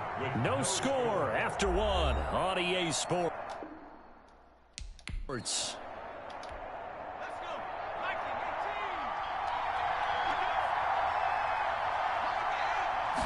And they'll run the option on 3rd and short yardage. And they get him down, but not before he takes it across the 40-yard line. That one good for 16 as the drive continues. At the 43-yard line. From the shotgun, here's White. And that'll be knocked away. It's incomplete. Intended for number 8. Quarterbacks work all the time on manipulating a defense with their eyes and their head movement. In this case, he just stared the receiver down. That allowed for excellent coverage, able to knock that one away. Now Ellington. And nothing doing. He's immediately taken down at the line of scrimmage. Calling no gain on the run there, and now they'll be looking at a 3rd down. And this offense on 3rd down today, they've been okay. 2 for 3 thus far. This is 3rd and 10. And that's caught by Beasley. And they'll get this well past midfield before being stopped just before the 35. Give them 22 there on the 3rd down conversion. Off play action, here's White. He's going to go deep for Beasley. And it's incomplete. Took a shot, couldn't connect. Similar to a shooter in basketball, just connected on the previous shot. They run another set for him on the next play. Now, we had a guy who made the catch. They tried to get the big one downfield, but came up empty. He's going to let this go. Back of the end zone. And this is going to be intercepted. Good positioning, and it's picked off. That was just one of those interceptions from our perspective here. We got a good view at the 50-yard line mid-level that quarterback and receiver were not on the same page. Just by his reaction, I'm talking about the quarterback, he expected something different from his receiver, whether he expected him to break in, out, deeper, shorter. They'll determine that on the sideline. The bottom line, you can see that he thought he'd be in a different spot, except the defender was not his intended target. This offense finding its legs now. Here's another 1st and 10. Operating from the gun. Meadows. Now he'll dump it underneath to his running back. Complete. And he's able to get this one down to the 40-yard line. 15 more yards there and quickly another first down. So on the other side of the field now, it's 1st and 10 as they've got things rolling on this drive. A throw there, but that's going to wind up incomplete. I think that was good strategy there, trying to go right back to him after the last completion. But this time, the defense was all over it, and they got there to break that one up. So 2nd down and 10. Once again, they'll go from the 40. Throwing again. Meadows. Now he'll dump it underneath to his running back. Complete. 9 yards, and that leaves him just short, so it'll be 3rd and less than a yard. Oh, I came to my feet on that one. I thought he was getting close to breaking that one big, but in the end, give some credit to the defense, finding a way to get to him and forcing a 3rd down. Looking right sideline, that's complete.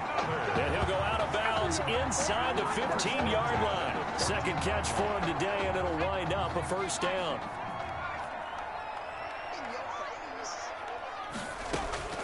From the red zone now, they'll look to throw. To the goal line, but it's incomplete. And partner, to me, that one was all about timing. If he's there too early, it's going to be a pass interference call. If he's too late, it's a completed pass. He was Johnny on the spot on that one. Now a 2nd down throw for the end zone, but it's incomplete. To the incomplete pass there, and you think about the quarterback position in college football.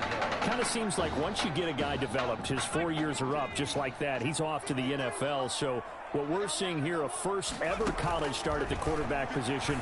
How hard is it to win with someone who is unproven like that? It's always hard. Now, we've seen guys do it, but to me, there are few and far between because the teams that don't have returning starters at that position, or at least guys that saw significant action and can handle the pressure a little bit, you got to put them a little bit of a notch below everyone else because in high school, those guys can get by on raw talent. It's harder to do that on the college level. Makes the score. So still no touchdowns in the first half, but we do have some action on the scoreboard with the field goal. So maybe now the mentality changes in this game because anytime you get to the red zone, and if you don't come away with 6 points, you feel like it's a disappointment. In a game like this one, being able to kick field goals means you're right there, and then you're just looking for that big break to take you over the top. And he'll be stopped up at the 25. Over 1st and 10 at their own 25-yard line. The Gator offense about ready to get this next drive started. And in enemy territory last time through the interception. We'll see what they do on this drive. Can't wait to see how it alters what they decide to do in play calling. Do they continue to throw the ball? Do they want to lean more on the running game? It'll be an interesting sequence of plays that they've got coming up. Does it often affect the play calling with the interception? How much does that change what you do? I think it does depending on why the interception was thrown. Sometimes it's just a matter of the defense made a great play, so you continue to come back. But if it's on you, if the offense just doesn't have the confidence, if they're a little bit shaky, maybe try and take the pressure off and run the ball a little bit. And that's a nice job there because you got to play the ball, not the man when in coverage. That'll keep you away from a lot of needless penalties, and he's able to knock that one away. Back to the air on 2nd down. White. His throw incomplete. Intended for number 37. Receiver coaches preach to their guys all the time. Separation, that's what's going to make the play successful. That time there was very little, and I think they were actually fortunate that it was only knocked away and not intercepted. And he'll find Galladay. That's complete. And he will score. Touchdown, Florida. A big play there. 49 yards. And the Gators have jumped out in front. As a fan, is there anything prettier than a well-executed post route? No, it's a thing of beauty, especially when it's done like that for a touchdown. The throw, the catch, and how about the run after to get it to the end zone? Point after, right down the middle. And that makes it a 7-3 lead. Here's Florida now after the touchdown, back out to kick it off. And that'll carry over the back line of the end zone for a touchback. At their own 25-yard line. The Tiger offense ready to get after it one more time. It's been very much a slow start for them. 3 drives and just the 3 points, CD. Yeah, if you're into the points per drive ratio, that answer is 1. And that's not going to get it done in a ball game. They've got to find a way to finish these drives in end zones, not having balls go through goalposts. One play has him up past the 40 already, and another 1st and 10. From the gun, Meadows. Simpson reels it in over the middle. And taking it across midfield and inside the 45.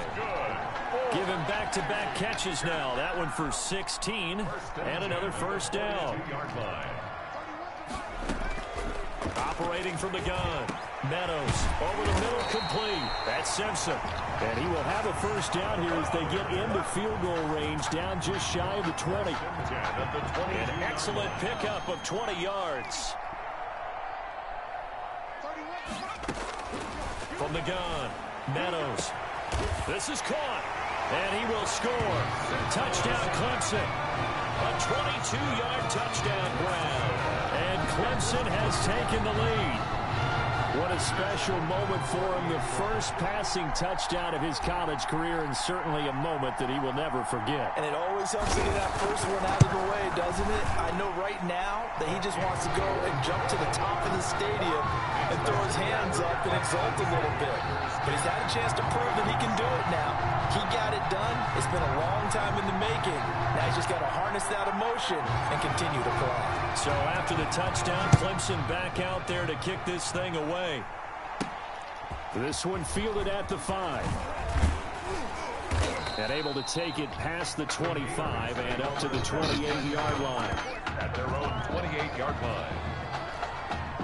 Ready to begin their next drive. Here's the Florida offense. And with time quickly fading here in the 2nd quarter, not sure how aggressively, offensively they want to play this.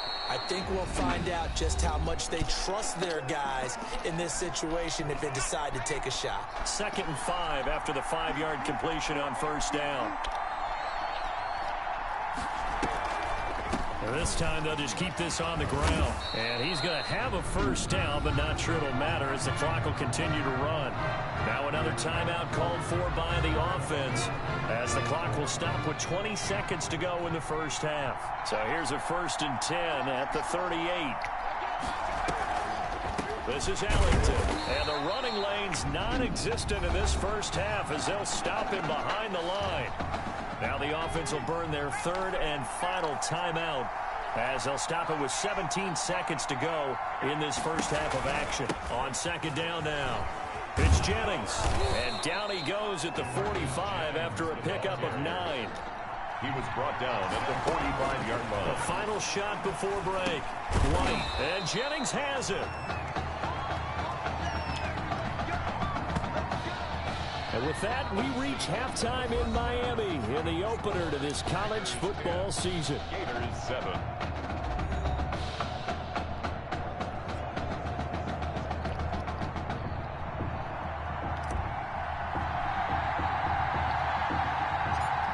A good, tight football game thus far. 10-7 the score as we resume action on EA Sports. This one fielded at the 5. And out a little across the 25 to the 27. At their own 27-yard line. The Gator offense about ready to get this next drive started. We have not seen much on offense from either side. These last few drives, it has been a struggle, hasn't it? Totally, and you're thinking to yourself right now, if you're on offense trying to get things figured out, okay, we self-scout every week on our game plan. How many things do we do at certain times? What are our tendencies? Time to go to some of those tendency breakers and try and create some offense. They always have those in their back pocket, don't they? You have to, and if you don't keep abreast of what you're doing, you lock into a rhythm and make it easy for the opposition. Looking for tendency breakers right now. I have to think a major focus of the halftime meetings had to be figuring out how to create space for the running game to get operating. Well, what you pointed out to me at half seems accurate. That line has struggled to sustain blocks. Yeah, I would agree with that totally. They've got to focus on staying on their double teams at the first level, make sure that block's secured before they slide off and try and chip someone at the second level. Now throwing on 3rd down there, but he cannot connect. How about some applause for the defense there? They forced him to throw that one into coverage, and just like that, they're staring at a 4th down. Well done. And that had far too much air under it. It's out of the back of the end zone. And the football will come out to the 20-yard line. The Tiger offense ready to get after it one more time. They were able to get the ball back here, didn't surrender any points. Now they'll look to add to that lead. Now how about the boost the defense gave them? Going right out on the field, shutting them down, not giving up any points, and turning the ball back over. They want to do their part now and show them a little respect and some gratitude by scoring some points. And to get a little more cushion. Back to the air on second down. Meadows got his man complete over the middle. It's Simpson. And they're going to get this beyond the 40 before he's taken down. A gain there of 21 yards. First and 10 now for Clemson. But one of the ways the quarterbacks keep all the receivers alive in a play, never lock in on any one guy. Make sure you keep your eyes moving, scan the field. And here he finds the open guy for a nice pickup. Back-to-back receptions for him, and it's another first down. Well, that certainly has to feel good. And it's not all the time that the play caller should get all the credit. Sometimes I think in the huddle the quarterback just says, and he fires one that's intercepted. Picked off at the 35. The first down pass. That now his second interception in his ball game, and obviously ball control has to be a huge priority, especially when you're fighting for playing time at the quarterback position. And Coach O'Brien, he's seen a lot in his time, first as a defense coordinator, now he's seeing it with head coach's eyes. And he's seen enough already, I think, because he's given these guys a chance for their competition. We've noted that throughout this game. We might see Tommy Matthews get his first action sooner rather than later now.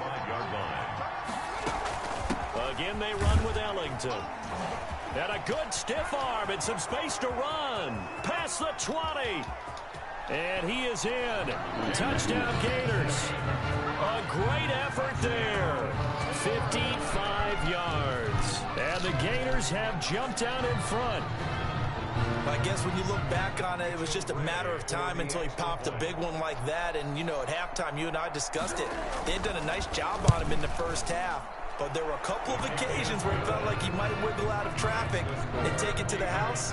Finally here in the second half, that got done. Here's Florida now after the touchdown, back out to kick it off. And this will be a touchback as that sails over the end line. At their own 25-yard line. The Tiger offense ready to get after it one more time. And the interception last time on the opponent's side of the field, certainly not what they wanted. Put it mildly, that is so frustrating because that signifies there's a drive going on. You're in a good spot, great place to run some of your best offense. Instead, they turn the ball over. They turned the ball over last time. See if they can avoid doing it here. Throwing again on 2nd and 10. Meadows, they set up the screen for Henry. And this will be a gain of 5 as he gets it to the 30. 5 yards, now it's 3rd and 5. For a second there, I thought that might break big. Screen pass, looked like it was coming together, looked like there was an opening. Still, ended up with a solid game. Now a 3rd down throw, but it misses the target, incomplete. That's an excellent job right there on 3rd down. Like any defense, you never want to let them get anything started, and that would have been a 1st down. Instead, you saw the contact on time, no penalty, and before this drive could get wings, it's 4th down. And look at this, it's a fake. And this is caught, and the fake will work. He's going to have a 1st down. A big breakdown defensively there on the fake punt. Turns into a huge play and a 1st down. And I don't know what the method is to know when to dial up a fake punt, when not to. Whatever the method there, it worked for him. I think you actually did explain it. There is no method. It's just a feel, a sense, and a healthy dose of guts in order to call that play in that situation. Element of surprise, I guess, right? Yeah, element of surprise and just a strong belief in, hey, we're going to get it done. 1st down. 1st and 10 at the 28-yard line. On 1st and 10, Meadows. That is caught at the 7. And they will eventually get him down, but he's inside the 5 all the way to the 3. That one goes for 24 yards. Here's first and goal, Clemson. Operating from the gun, Meadows. And that is caught. Touchdown, Clemson. Jay on Whiteside. There to make the grab. And Clemson has taken the lead. Rich Norton for the extra point. A lot of people might call this backyard football. Sometimes just understanding who you've got out wide and who you're going to throw it to. Give him an opportunity to go up and make a play, even when contested. Looks like that one worked out pretty well. The trust factor, in effect. Extra point splits the uprights, and it's now 17-14. So after the touchdown, Clemson back out there to kick this thing away. This one fielded at the 5. And they'll get him down inside the 30 at the 27. Take over first and 10 at their own 27-yard line. Ready to begin their next drive. Here's the Florida offense. And for them, a touchdown their last go-around. Obviously, they'll be hoping to do that again. And when you start plotting for this drive, when you start thinking to yourself, okay, what are we going to do? You don't go away from what you did before because that worked, but you have to be prepared for wrinkles and counters because you know they'll make some adjustments. 2nd and 5 after the 5-yard completion on first down.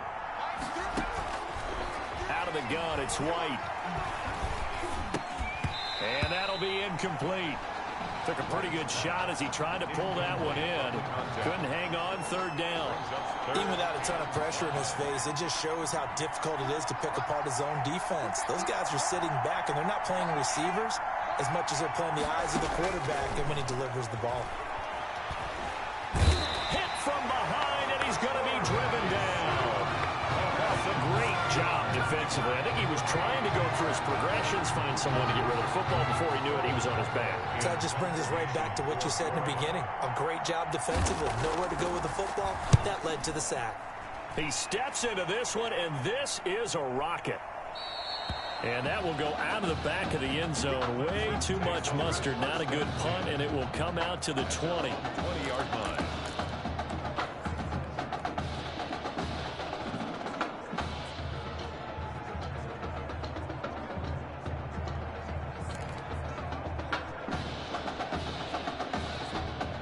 The Tiger offense ready to get after it one more time. Good drive last time. Really effective passing the football. Do you maybe mix it up, now go to the ground game and surprise the defense a little bit? I would anticipate the defense making some changes, but I wouldn't necessarily just absolutely go in the opposite direction. They're doing so well throwing the ball. Yeah, why I wouldn't change it up until they showed me a reason to do so.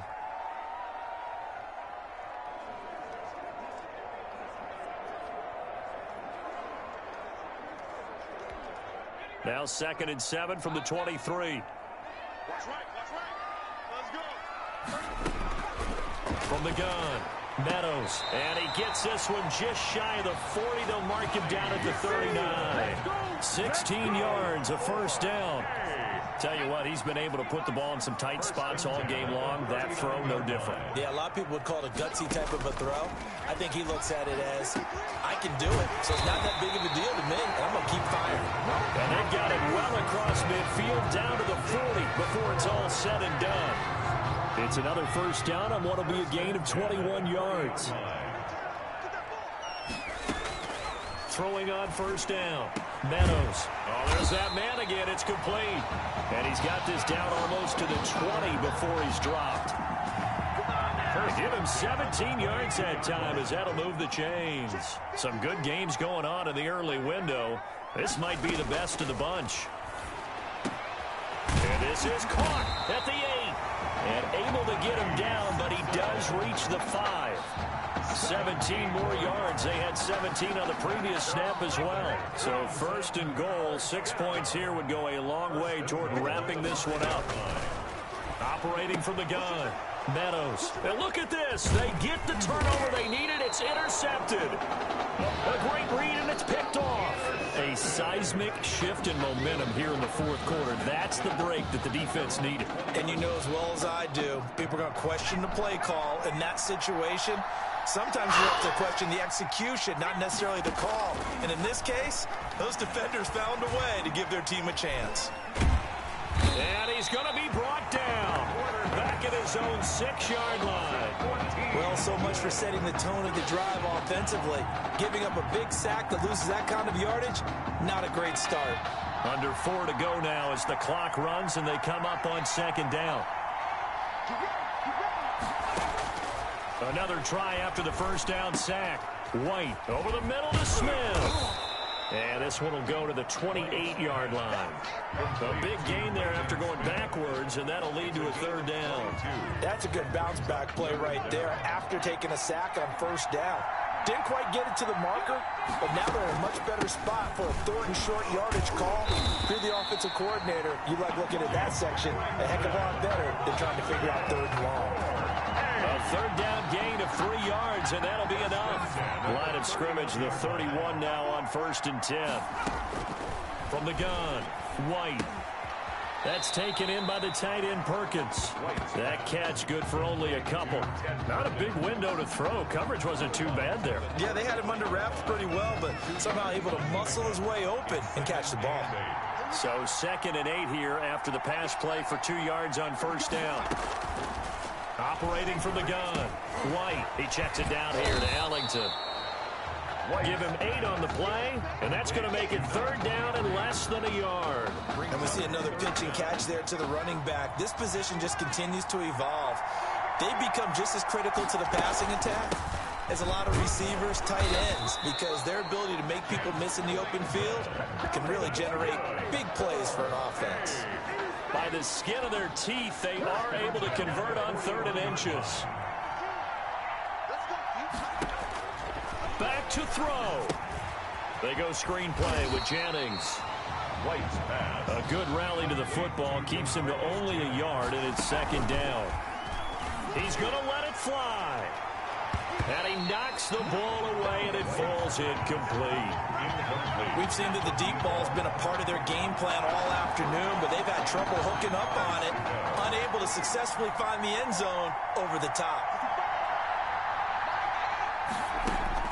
He's back to throw. And Beasley with it over the middle.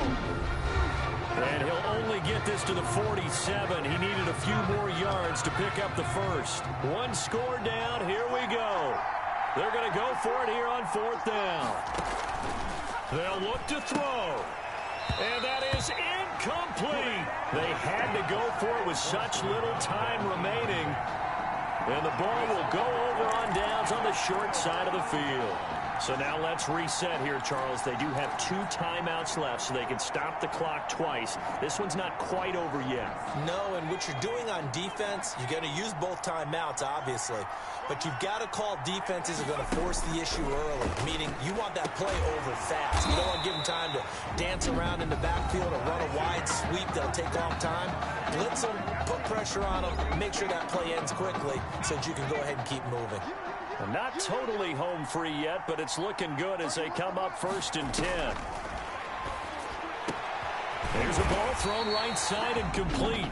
Now the defense will burn their 3rd and final timeout, and they'll be disappointed to have to burn one there after giving up the first down. From the red zone now, they'll look to throw. And it's caught. And he couldn't quite get there. Tackled down at the 1. 15 yards there for number 15. These guys are running offense like you drive. The pedal is down. Stomp down. How about that? Back-to-back completions. They are rolling. And that is caught. Touchdown, Clemson. A 1-yard touchdown reception. And Clemson tacks on to their lead. I'll tell you what, a pretty special performance for his first ever start, now with 3 touchdown passes. Well, that's not a bad number to get things going, is it? Because, let's face it, we had our tension on him coming into this game, he's fully captivated us now. With every score, I think he's making his case to stay as the starting quarterback and not get involved in a rotation system. So after the touchdown, Clemson back out there to kick this thing away. This one fielded at the 5. A solid return, pretty good field position. They'll start at the 32. First and 10. At their own. The Gator offense about ready to get this next drive started. They might be thinking this is close to a lost cause here. Got to play it out. What do they need to do? Well, they have a thought process in mind already, but they can't get ahead of themselves. They know that they need to score quickly. Yep, 2-score game. Onside kick and get the ball back and then score again, but they can't worry about the last 2 points. The only thing that matters is scoring quickly, then they'll take it from there. Now a deep ball there on second down, but it'll wind up incomplete. Trying to go for the big one there on second down. Now they're likely down to their final 2 plays. And you know they've got to keep going for the big shot, right? So defensively, you play what they call top down.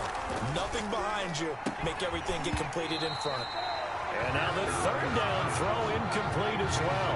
Normally you think the tight end's going to be able to catch the football and handle that contact. But in this case, maybe a little too much target to hit. That one was timed well. Incomplete. White now, throwing on 4th down. Now a desperation throw deep downfield. And that's incomplete. Clock stops with 10 seconds left. They had to go for it with such little time remaining. And the ball will go over on downs on the short side of the field.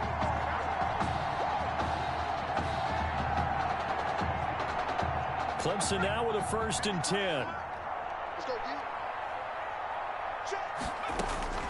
That one looks like he'll throw here.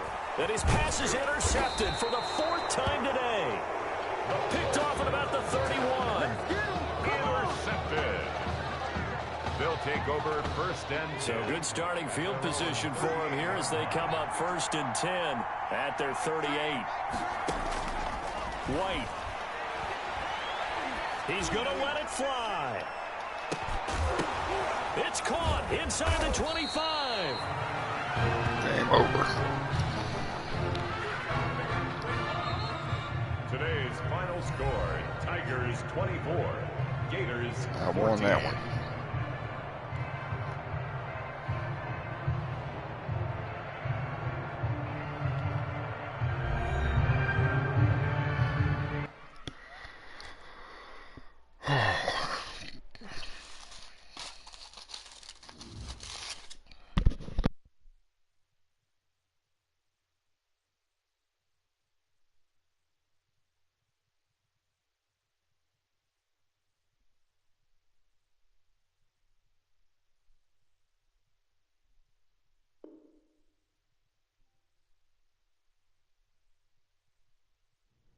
So things got off to a solid start. But after several weeks, you and Tommy had rotated quite a bit. Reminiscent of me. Some huge Wake up. news to get to, and none more intriguing. What are these dishes doing at my feet? Because it's time for you to start cleaning up your crap. These dishes have been lying in the sink for almost 2 weeks. I mean, look at this place. It's a disaster. You're leaving everything laying around. It's ridiculous. Who crawled up your butt and died? You. Gross. Hey, get up, man. I want to watch some TV. You've been laying out here all morning. What's got you two all riled up? Just turn up the volume, would you? The Heartbreak Kids have gone from sensational dynamic duo to a sudden two-headed monster, and boy, this is an ugly one. Hey, I thought I played pretty good out there. This team still has not found its identity, and I know that Coach O'Brien claims that his 2-quarterback system is matchup based, but I gotta tell you, it sure looks like he still doesn't have a clue what's going on. As Coach Madden famously once said, if you've got 2 quarterbacks, you've got none. And right now, I gotta tell you, man, Coach O'Brien's indecisiveness with the most important position on the team is only gonna lead to problems on the field. The answer is simple. Just start me. That would make the situation worse. I mean, the team plays better when I'm on the field. Everybody knows that. If I could just get into a rhythm, I'd be fine. Last thing I need is to be worrying about you breathing down my neck if I make one mistake. Well, you better believe it that I'll be there when you do. Okay, I see what's going on here, guys. I don't know what made you follow me here and try to win back your old position. I mean, you could have just kept the Heartbreak Kids going, or you could have went your own route on another team, but you decided to what? Come here and punish me? Is that it? What are you talking about? You're the one who showed up and stole what was mine in the first place, okay? I'm supposed to be Batman, you're Robin. Look, I get you're upset, but we're in this together.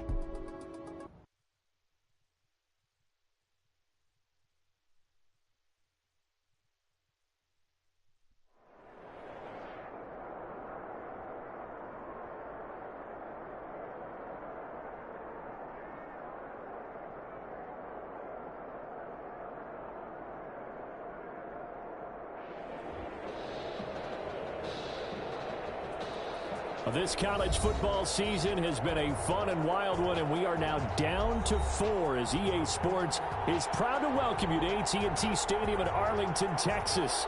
This afternoon, it's the first of our college football playoff semifinal matchups, as we'll see the Texas Longhorns taking on the Clemson Tigers.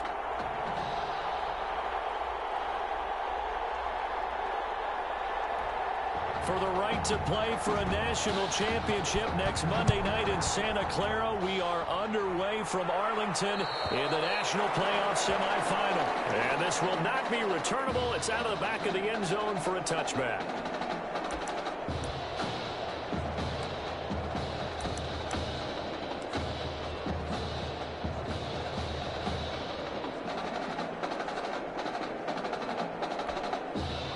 First and 10 now for Clemson. They will let him throw here on the very first play. Into heavy traffic, and it's intercepted. Picked off at the 36. That's kind of a double whammy. I mean, the interception on the opening drive, that's one thing, but to give him this field position, that's another. Absolutely perfect start for this defense. They take the ball away on the opening possession. They know that their offense will get the ball to start the second half. They line them up in field goal position, and to me, they got a chance for a touchdown right here out of the... Into heavy traffic, and it's intercepted. Picked off at the 21. He's at the 40.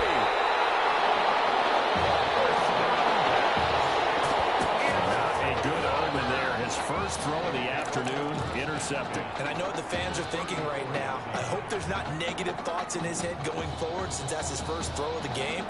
But one of the things I remember about him coming out of school is he's able to wipe things away pretty easily and move on.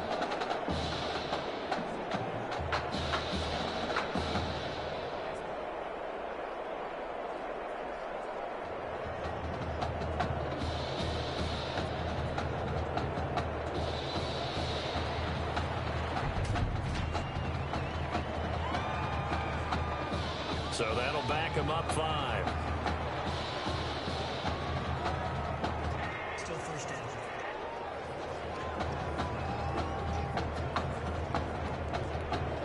So a little bit of a stiffer challenge now. 1st and 15 following the delay of game.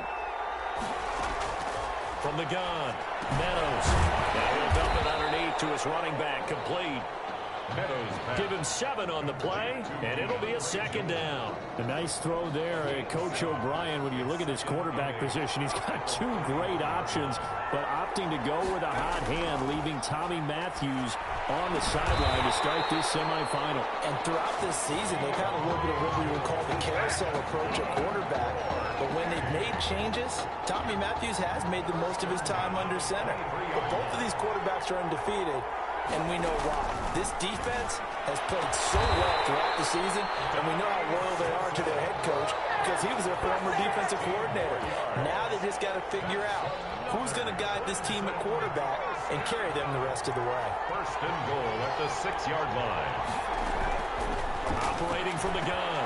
Meadows looking end zone, but it's incomplete. Meadows pass. Incomplete. That was a touchdown if he could have hung on. Instead, it was a well-timed collision to jar that one free. They come up here with another shot from the 6-yard line, and it's 2nd and goal now. Into heavy traffic, and it's intercepted. Picked up down at the 2. Second straight drive now here, Charles, tries that have ended with an interception. And I just wonder, because I don't think it's going to rattle him necessarily, but I also wonder if it's going to unnerve him a little bit. Does it lead to another one, or does he find a way to pull it together and become sharp again? They start the drive with Martin. And a nice gain there as he'll be taken down just shy of the 20. That was a really nice job by them picking up the run blitz and detecting it and blocking it and turning it into a nice run. And a lot of times you think if you blitz a running play, you're going to smother it.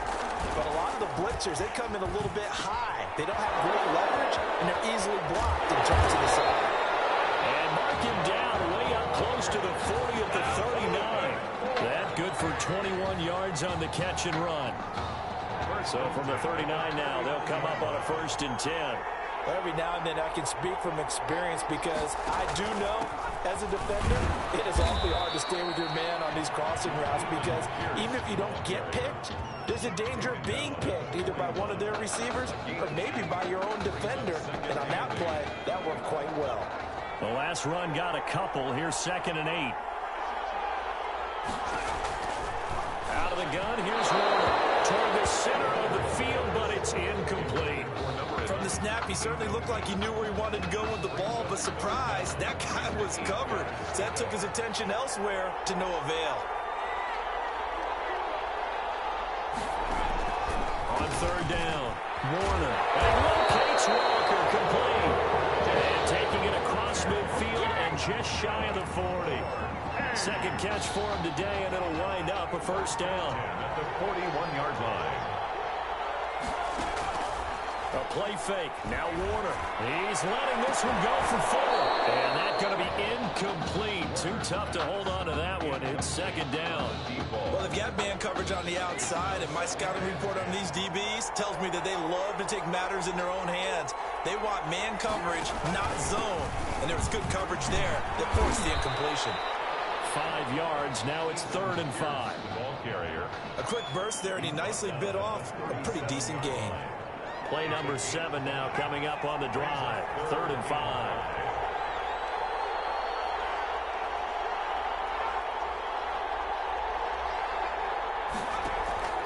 Warner from the gun. It is incomplete. They really had a good drive going there, but a nice recovery by the defense these past few downs, able to knock that one away on 3rd down and bring up what I think for the offense, an unexpected 4th down here. A 54-yard attempt. And this one is right through. And with that, they will move out in front by 3. These kickers now, it used to be that a 50-plus yarder was cause for celebration. Now, seemingly automatic. Yeah, isn't it funny when we prepare for a game, when you look at the backgrounds of these kickers, it's interesting, isn't it, to find out they were all-state quarterbacks, receivers, defensive backs, all-state wrestlers, right? Baseball players.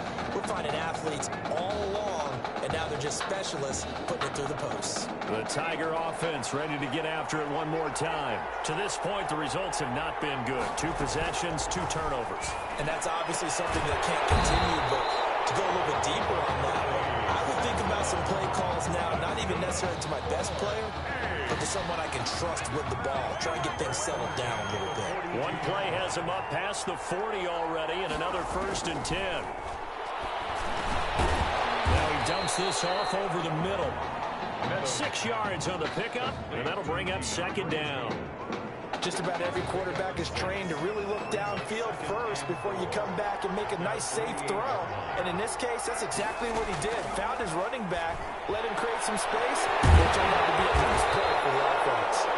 And he gets this inside the 35-yard line. 19 yards to pick up there. Move the chains. So on the other side of the field now, it's 1st and 10 as they've got things rolling on this drive. Now a nice throw here right side. He hauls it in. And inside the 20 before he's brought down. Given back-to-back catches now. That one for 16 and another 1st down. From the red zone now, they'll look to throw. And he will score. Touchdown, Clemson. From 17 yards out. And Clemson extra point try forthcoming.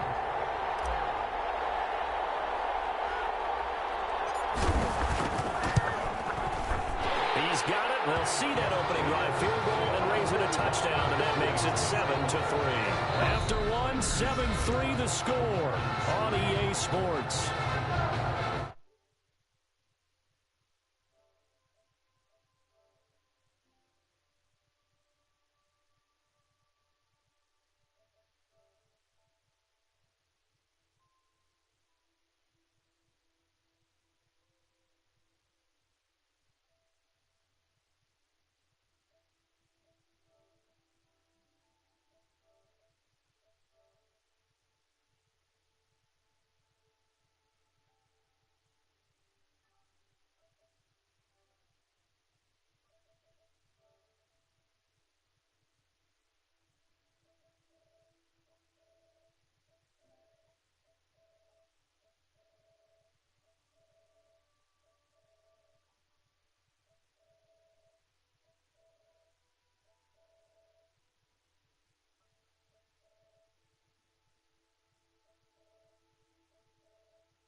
Kick this one away, and off it Slater on the return. And he's up across the 25 and down at the 28. At their own 28-yard line.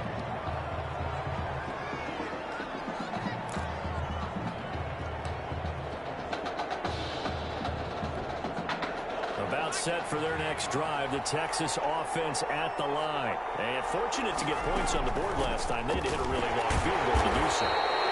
The kickers in today's game are so good and so skilled and hit from distances that we almost start to take them for granted, and we can't do that. That's a long field goal that they got 3 points out of. They got to feel good about that, and they better make sure they love him up because he's helped them out. Yeah, now we'll see if that offense can put 6 on the board here. We'll see. He's brought down at the 31. It's a gain of 4. Makes it 3rd and 7.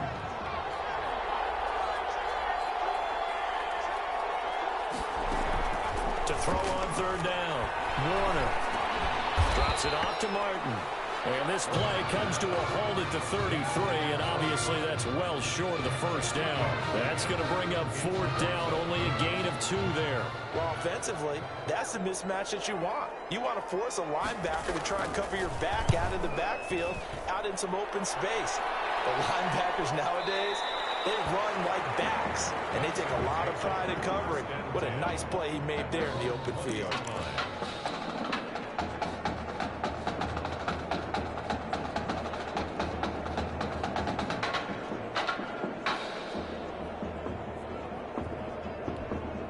The Tiger offense ready to get after it one more time. And that last drive, so effective in the passing game, resulting in the touchdown. Maybe not many people were focused on the trenches. There was good protection there. Excellent protection. So now defensively, you've almost got to get down to those starters blocks like you're a sprinter. Get lower than those guys on offense and find a way to roar through them or around them to get into the face of the passer. Easier said than done, though. Way easier said than done. But they got to try something because right now they're just cutting them to shreds. And they get 17 more on that one and another 1st down. Not only have they completed a couple on this drive, but they peeled off some pretty good chunks of yardage, too. Absolutely. Great start. 2 nice plays in the pass game. Now can they continue to feed off that? Now a man open down the middle of the field. 17 more yards. They had 17 on the previous snap as well. Clemson now with a 1st and 10. From the gun, Meadows. And nowhere to fit that football in. It's knocked away and incomplete. They've given up a few 1st downs on this drive, but getting the incompletion there, that should give them something to build on and maybe turn the tide. To throw again, Meadows. And he comes back with one complete. And taking it to the 15-yard line before he's brought down. A gain of 13. It's a 1st down. At the 15-yard line. Inside the red zone here. They'll look to throw. And he's able to work it here to the 8-yard line. 7 yards, the pickup on the pitch and catch.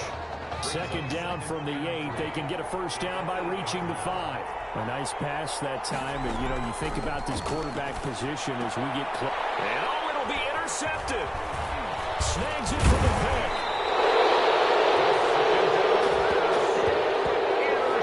Charles, not only is that an interception, it's one when you were really knocking on the door for a touchdown inside the red zone. You're actually thinking points no matter what. At worst, you're thinking kicking a field goal and getting 3. We might look back on this in the second half and say, you remember when they didn't get points on that drive? This could cost them. Quarterback is sacked. A loss of 7 yards. It's 2nd down.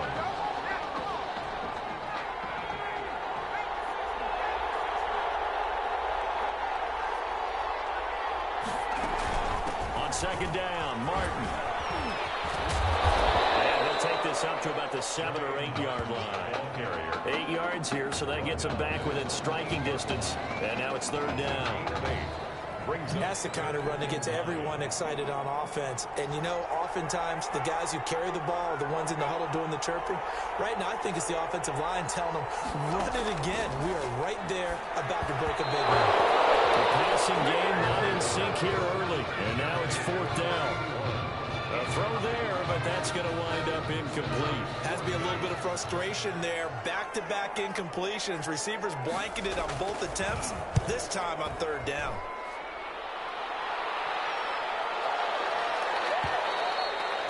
Clemson takes over 1st and 10 at their own 20-yard line.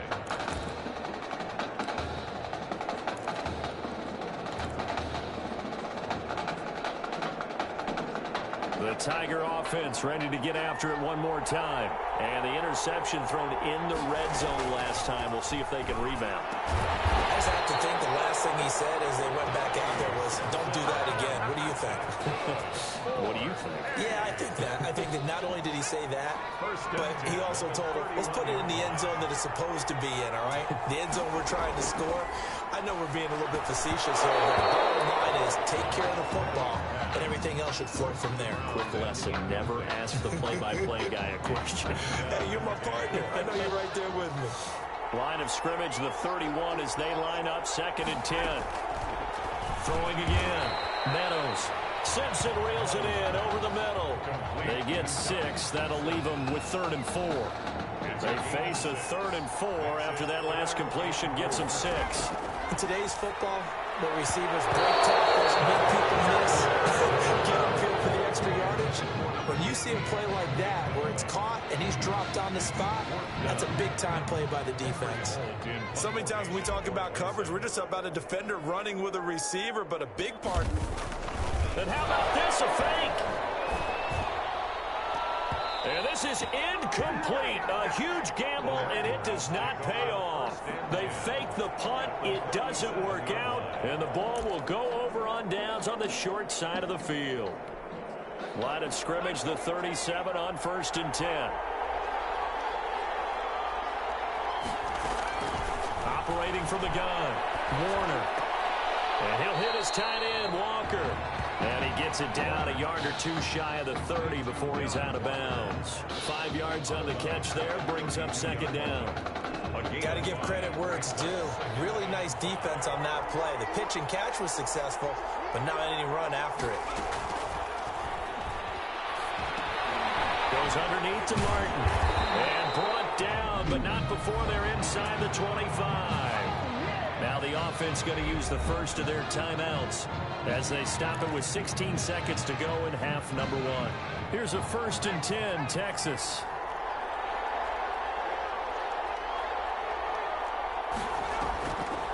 Draw play. This is Martin. And a couple of yards as they move it from the 21 to the 19. Now another timeout called for by the offense as they'll stop it with 13 seconds to play in half number 1. The last run good for 2. Here's 2nd and 8. Warner to throw. They set up the screen to Martin. And he will reach the 5-yard line before going out of bounds. It's a really nice 15-yard pickup, and now it's 1st and goal.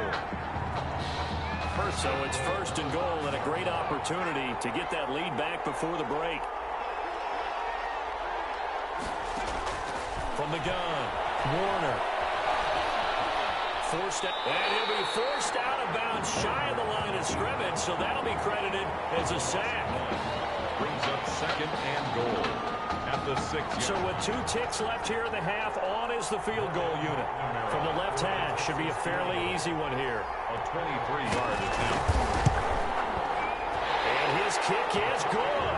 And that will do it for this first half. So we've reached halftime in Arlington with Clemson on top.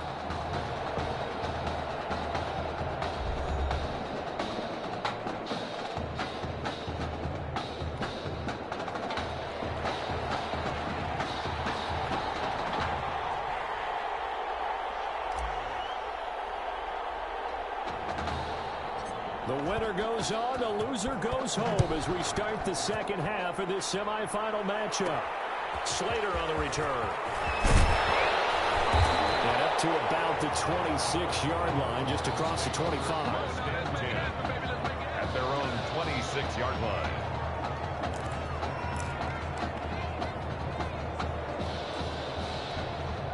The Longhorns offense come up here to begin their next drive. And, Charles, they're certainly still right in this game, but they need that offense to wake up and in a hurry. Yeah, I like the way you put it. They certainly did seem to sleepwalk a bit in the first half. Now that their defense has done its job, it's their turn now to go out and try and get some points.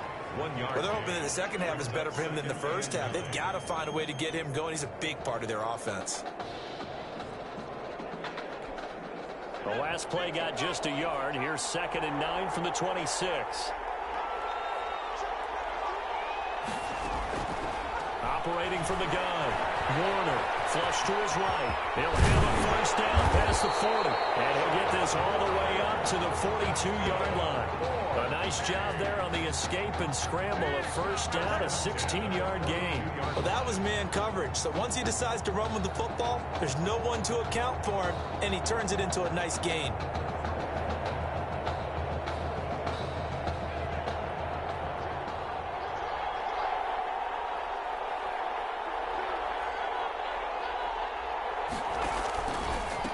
First down, Pierce, and very little daylight there. They'll get a couple up to the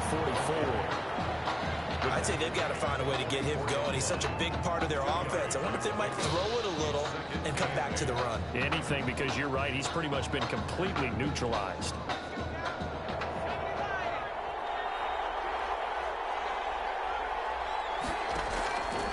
To throw on 2nd down, Warner. And this one is incomplete. Well, you got to think that sooner or later they're going to hit one of those, but the coverage has been excellent thus far, and it was again on the last play.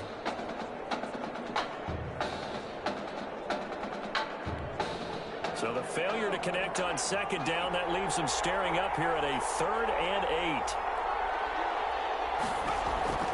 From the gun, Warner. And this time he's got the hook up. It's complete.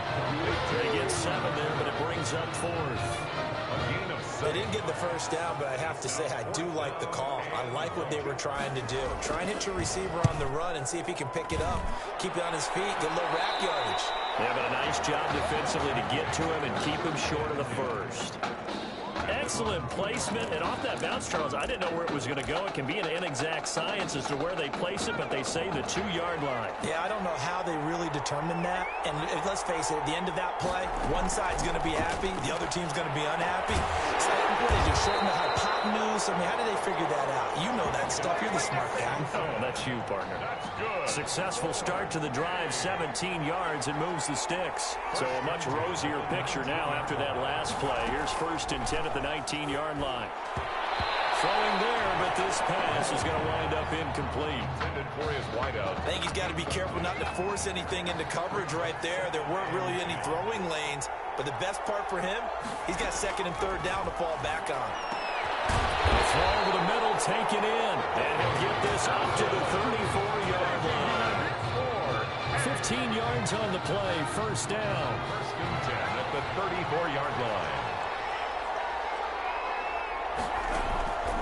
Operating from the gun, Meadows, over the middle, complete. That's Simpson, and he'll be taken down, but not before he gets into enemy territory. Back-to-back receptions for him, and it's another 1st down. From the gun, Meadows, got his man complete over the middle. It's Simpson, and he'll go down, but not before getting this inside the 30. A good pick up there of 20 yards. Clemson first down. On 1st down, Meadows goes to the right side here, complete.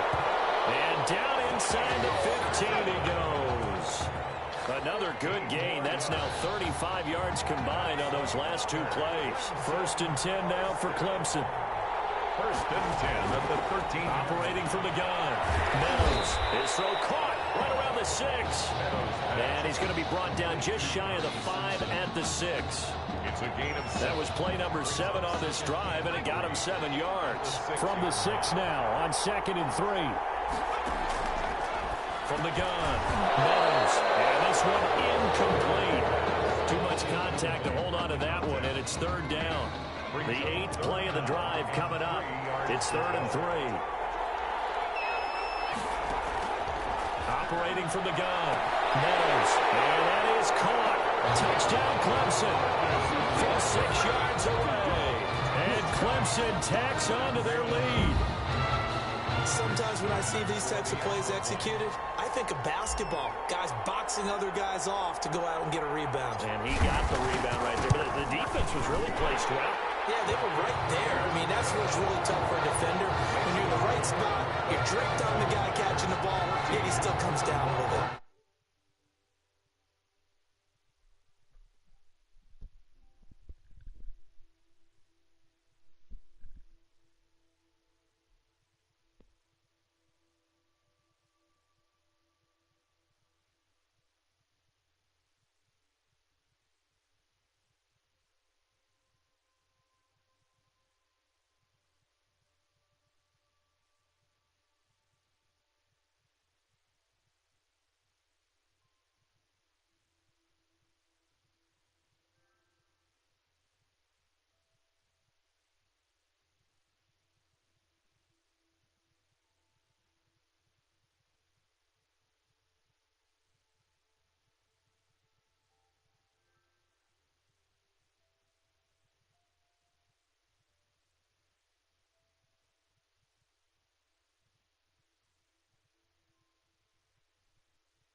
So after the touchdown, Clemson back out there to kick this thing away.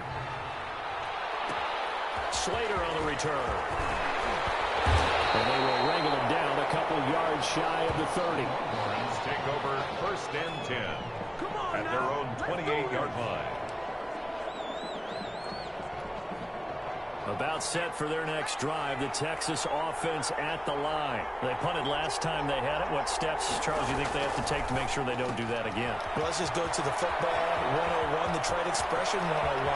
Win first down. Make 5, 6, 7 yards on first down and make it a 2nd and 3, 2nd and manageable. Keep accumulating first downs that way. Keep moving the football. You don't want to get behind the sticks because then your defense has the advantage.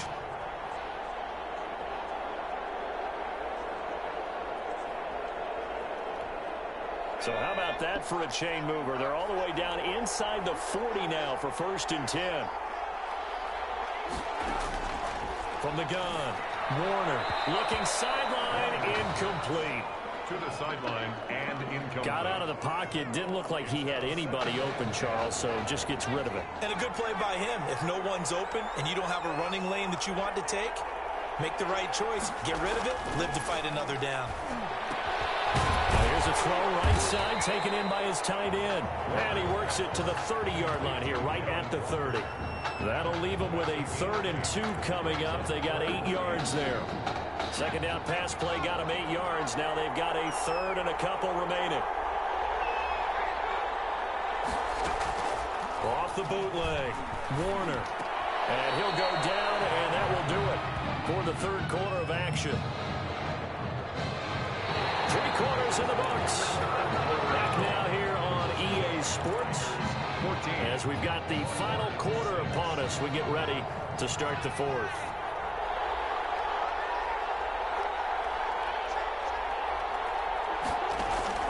Now a 1st down throw, Warner. And that's off the mark, incomplete. Yes, sir. How about an attaboy there on 1st down? Got his hand in and knocked it away. To 2nd and 10. So now 2nd and 10 after the incompletion on 1st down. They'll give to Martin here out of the gun. All the way down inside the 5 to the 4. It's a nice pickup of 12 yards, and it gives him a 1st and goal. Some big plays in the passing game on this drive, and here's one out of the running game. So the passing game loosening things up. Now there's room to roam. 1st and goal, a touchdown and a 2-point conversion here are musts. They'll run. Martin. That gets him 3 yards closer here as it brings up 2nd and goal. Well, that call makes sense because they've been throwing it well on this drive, and once again they show passing formation, showing the shotgun. Then they ran out of it. That's a nice play by them defensively, though, to hold it to a short game.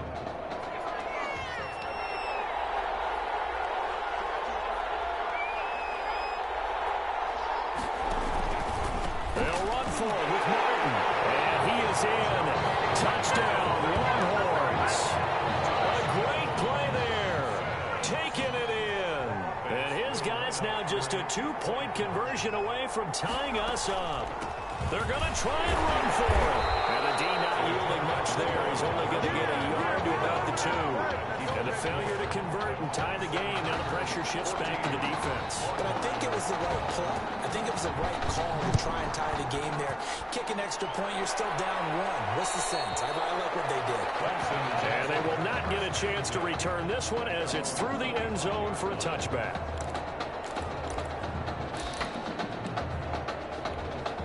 The Tiger offense ready to get after it one more time. And they'll be looking to build off of a nice drive last time, a drive that really relied on the quarterback. Making good decisions, distributing the ball well, distributing it accurately, keeping it away from danger. A really nicely run drive. But now the defense, what adjustments do they need to make in the passing game? Pass rush, pass rush, pass rush. Lots of guys up front, or maybe you bring additional guys, but you've got to disrupt the timing of them throwing the football. We'll see if they can disrupt it here. So 2nd down, still 10 yards to go. Ball on the 43. To throw again. Meadows. He completes this into the hands of Miller. And they're well past across midfield, just a yard or two shy of the 40. 16 yards, a first down. 10 at the 41-yard line.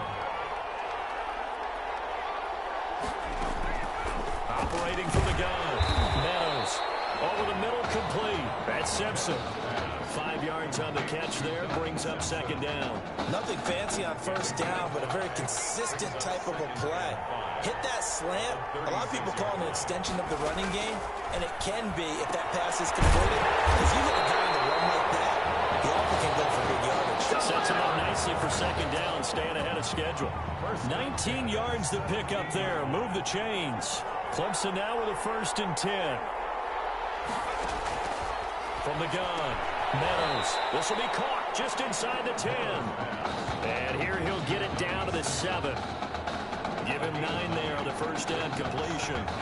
Here's 2nd and 1 now from the 7. Never make the mistake that the slot receivers, especially the little guys like we're watching here, are just quicker than fast. A lot of them combine. Now look at this. They get the turnover they needed. It's intercepted. Well, and it's picked. A critical error there in a tight game of the 4th. All you talk about is taking care of the football, and especially with a lead here in the 4th quarter. Turning it over, now the door is open for the opposition. Just in general, when you're passing in the 4th quarter with a lead, no matter at what point, you got to be super careful. Got to be careful, and sometimes you can be so careful that you end up running yourself into an error. Just a yard on the pickup there, and it'll bring up a 2nd and 9. That first down play, all you want to do is wedge out any type of space and try and create enough room. If you have to run the punter out there, he can successfully complete the punt. Yeah, didn't get a ton there, but at least some positive yardage. And he'll find a little space. He gets us up near the 10. 4 yards on the pickup there as it'll leave him with a 3rd and about 4 more for a first. Brings up 3rd and 4.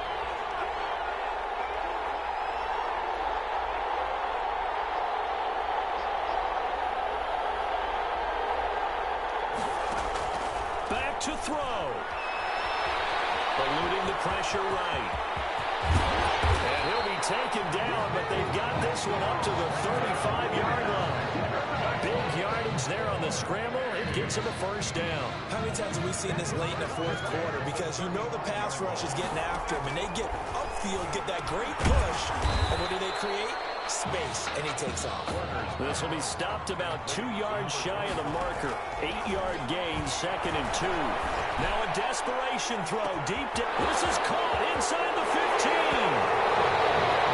And he will take this in for a Longhorn touchdown. And now if I can try and read what's going on down to the far sideline, it would appear we're going to get a change at quarterback as Tommy Matthews looks like he's going to enter this ball game.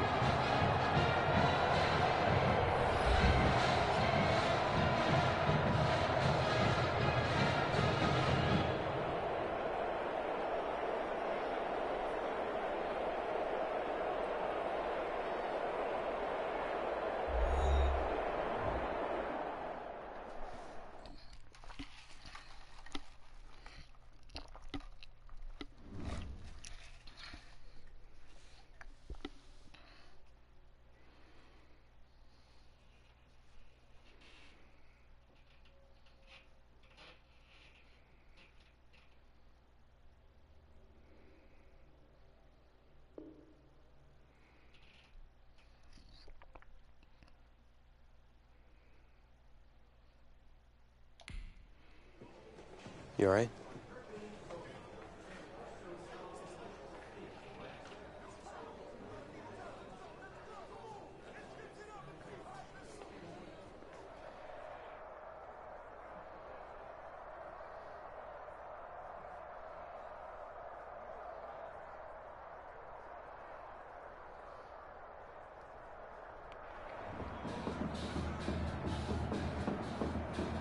We crown a champion tonight here at Levi's Stadium in Santa Clara for the College Football Playoff National Championship game, as we'll see the Oregon Ducks taking on the Clemson Tigers.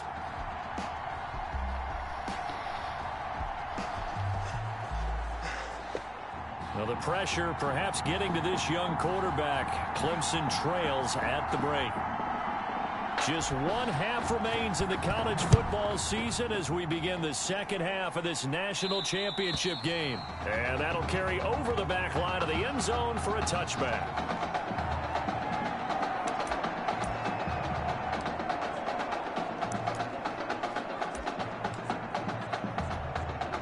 The Tiger offense ready to get after it one more time. And with the way this offense has played thus far, to be frank, they got to feel pretty grateful to be in the ball game. I would agree with you totally because they've done all of nothing offensively in this game, yet they still find themselves in a position on this drive where a touchdown can give them the lead. They need to take advantage of it. Yeah, they're still looking for that first touchdown here in the third quarter. All they have so far, the field goal. Now a dump off here complete. And they'll get him down after a pickup of 8. 2nd and 2. Now an update, by the way, on Tommy Matthews still in the locker room. We're not hearing much in the way of details, but we are being told that his return to this ball game is doubtful. Lucky for Coach O'Brien, his team's got a pretty good alternative. And he's corralled, but not before getting it inside the 35. And that's now 3 straight completions for him. And Charles really looks like he's starting to fall into a groove back there. Yeah, and as you and I were taught as youngsters, if you get to 3 in a row in anything, they call that a winning streak. And you know he's starting to settle down, settle into this game. I think his focus is now on the game partner and not on the moment. And the moment, look, it has to be big for any quarterback, especially for him. This is a game that, Charles, he didn't necessarily envision himself starting in. Well, he should have. Any good player does, but I know exactly what you're saying. He thought, hey, this might not be my game anyway, but now that it is, he's got to focus on what's ahead of him. That one, a gain of 20 and a first down. Operating from the gun, Meadows, and he will score.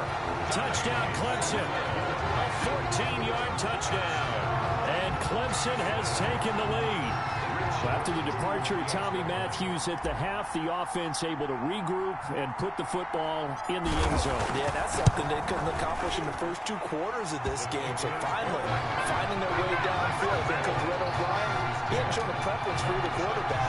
But this kid who's out there right now, one thing we know about him, he's a fighter. Yeah, you're exactly right. I was just going to say that, Charles. He's a fighter, and he does have plenty of upside. We know that he can lead. You and I sitting with him this week. Didn't you just see a guy who could step into any locker room and control the presence of his teammates? I just remember when we left that room, you said 2 things to me. I think this kid's going to be poised under pressure, and to me, he's a natural leader, and I concur with both of those statements.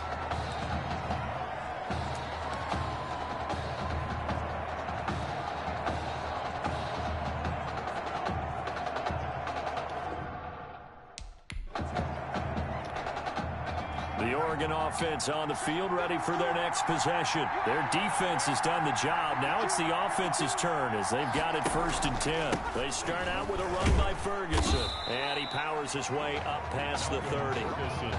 Call it a gain of 4 on 1st, and that'll make it 2nd down. The Oregon Ducks looking for that elusive first national title. Of course, they've been in the National College Football Playoff before behind Marcus Mariota following the 2014 season. And they beat Florida State that year before falling 42-20 in the championship game. And he's got some space here. The 40. He's at the 30. And they finally do get him, but not before he reaches the 27. A big play there. Give him 42 yards on the ground. Trailing here in the 3rd, and that run might just be the spark that this offense needs. And don't you just get the sense that he's going around, not just in the huddle, but looking over at the bench and saying, ball, give me the ball. Let me carry this thing home.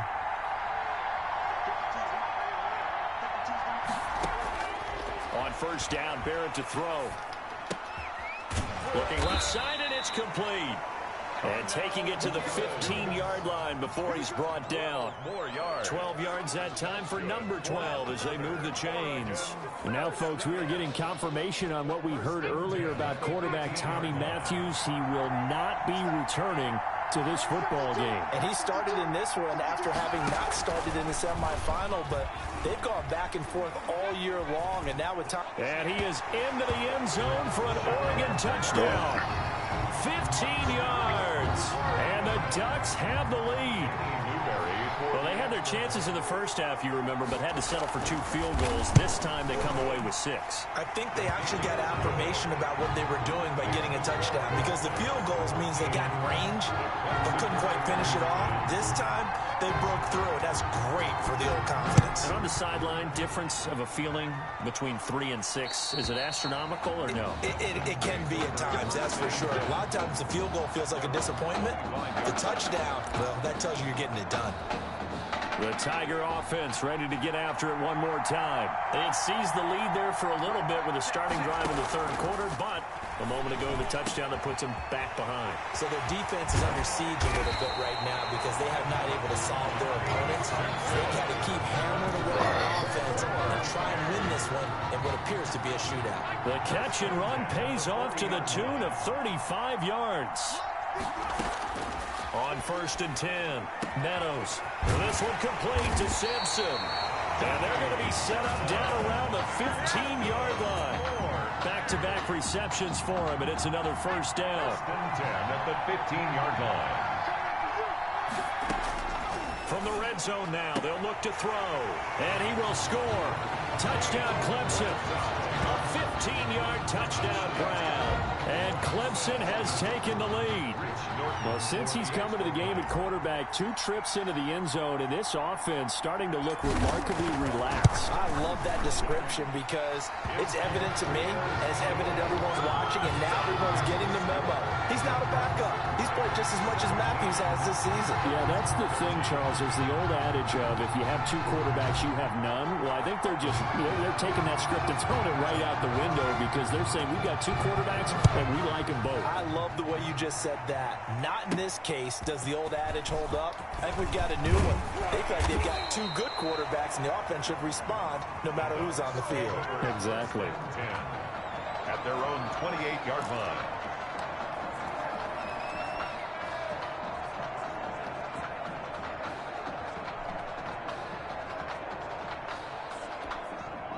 The Ducks set to go on offense as they come to the line. And they're hoping to redo their efforts in the last drive when they got into the end zone. And just think of what it's like now on the sideline, because when you score a touchdown, you have to go up and look at the tablet and see what you did on the last drive. When you scored points, it's a whole lot better view than when you're trying to figure out how to fix things there. Yeah, things were pretty stacked up there in the middle of the line. A lot of bodies, not much space. I think ultimately he was fortunate to get anything out of that run.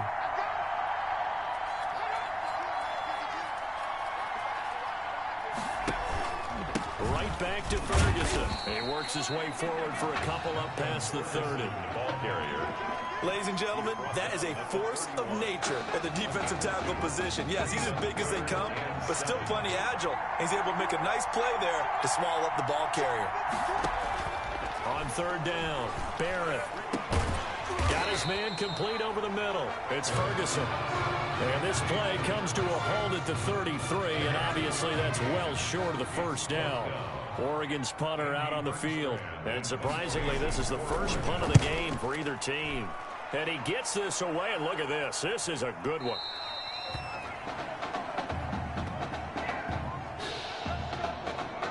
And that is going to do it for this 3rd quarter of action. Back now here on EA Sports 13. as we are just about set to go here in quarter number 4.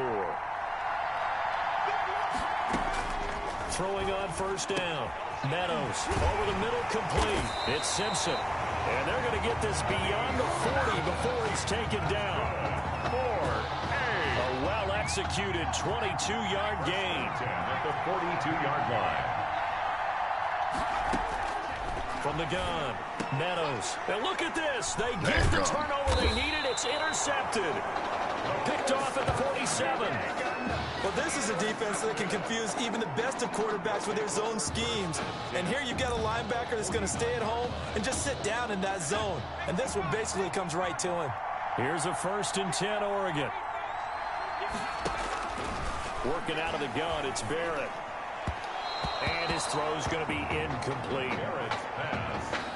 A lot of times it's that first read that you have. Maybe you get it in pre-snap, and he locked in on his target, but he was covered quite well, and that one's incomplete. Back back to the air on second down. Barrett, pressure, and he's going to be taken down. They sack him back right around the 44. Okay, you know my bias is about to come out here. A lot of people think that the offense is just moving in the wrong direction. I'd say they're moving in the right direction because the defense is pushing them back. Former defensive guy. Now, as a quarterback, third and long, you really got to rally the troops here, don't you? Yeah, you do in a big way. And what else do you have to look out for? More pressure coming at you because it seems to be working pretty well. It'll be a loss of a yard, and that'll bring up fourth down. Now, plays like that, Charles, no doubt, they're just going to continue to fuel this crowd. And this defense is already playing well, but it also feeds on the energy of that crowd that you're talking about, and that takes them up to another level. Right now, they're playing really loose. They've got the lead, and what a nice stop they just made there behind the line of scrimmage. The Tiger offense ready to get after it one more time. Well, this is such a nerve-wracking time right now for both of these fan bases. And heck, my palms are sweating, CD. I don't even have a dog in the fight right now. Yeah, and you're doing better than me because it's just your palms sweating. Right now, I have soaked my shirt with this ball game and everything going on. And look at this. They get the turnover they needed. It's intercepted. Picked off at the 35. The second down pass. That interception sets them up beautifully already in the red zone. And you can hear it all the way up here. Oski, everyone turned to block, find a spot, and now they're set up inside the red zone for their offense. Barrett looks to throw on first. Looking left side, and he's got a man. That's Ferguson.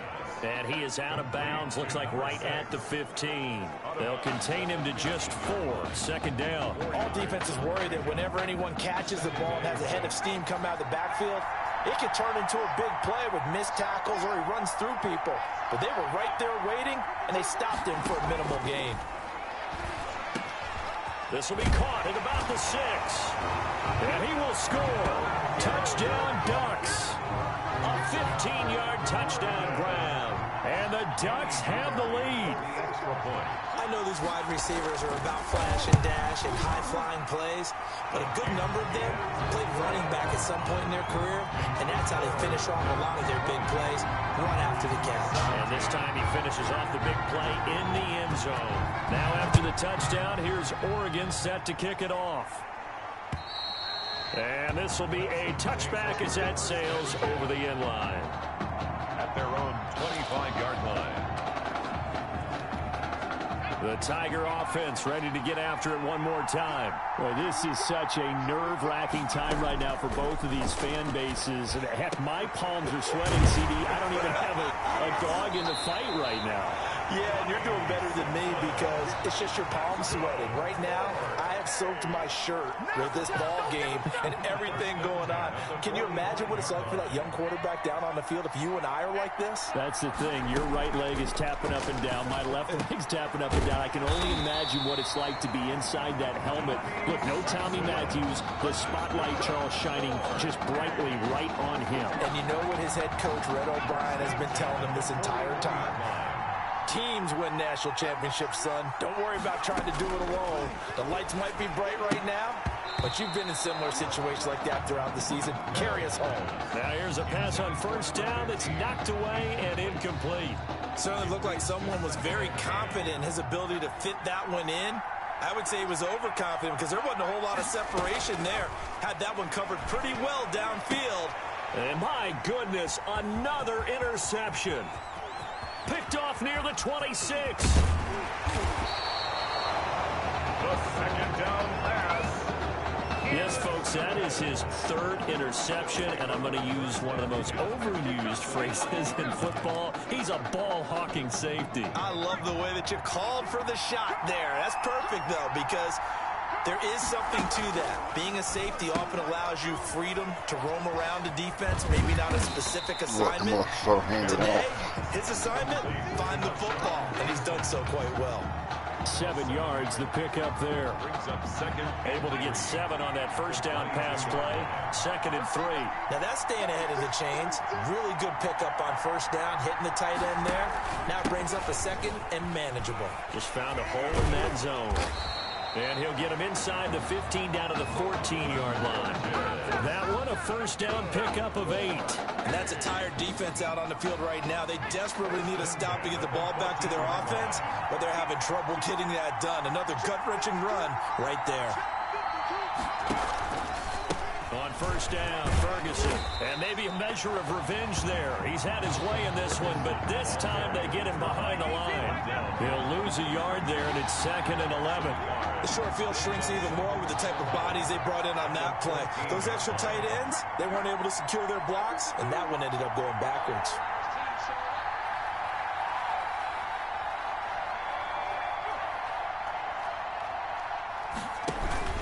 Running again, and again it's Ferguson. And he'll fight his way down right around the 12.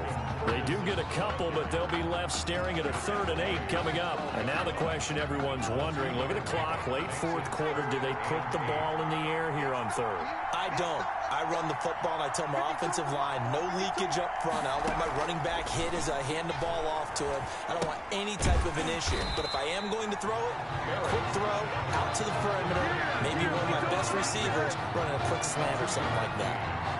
So the field goal unit is on the field as this is a big spot right here. For the Oregon field goal. A 27-yard attempt.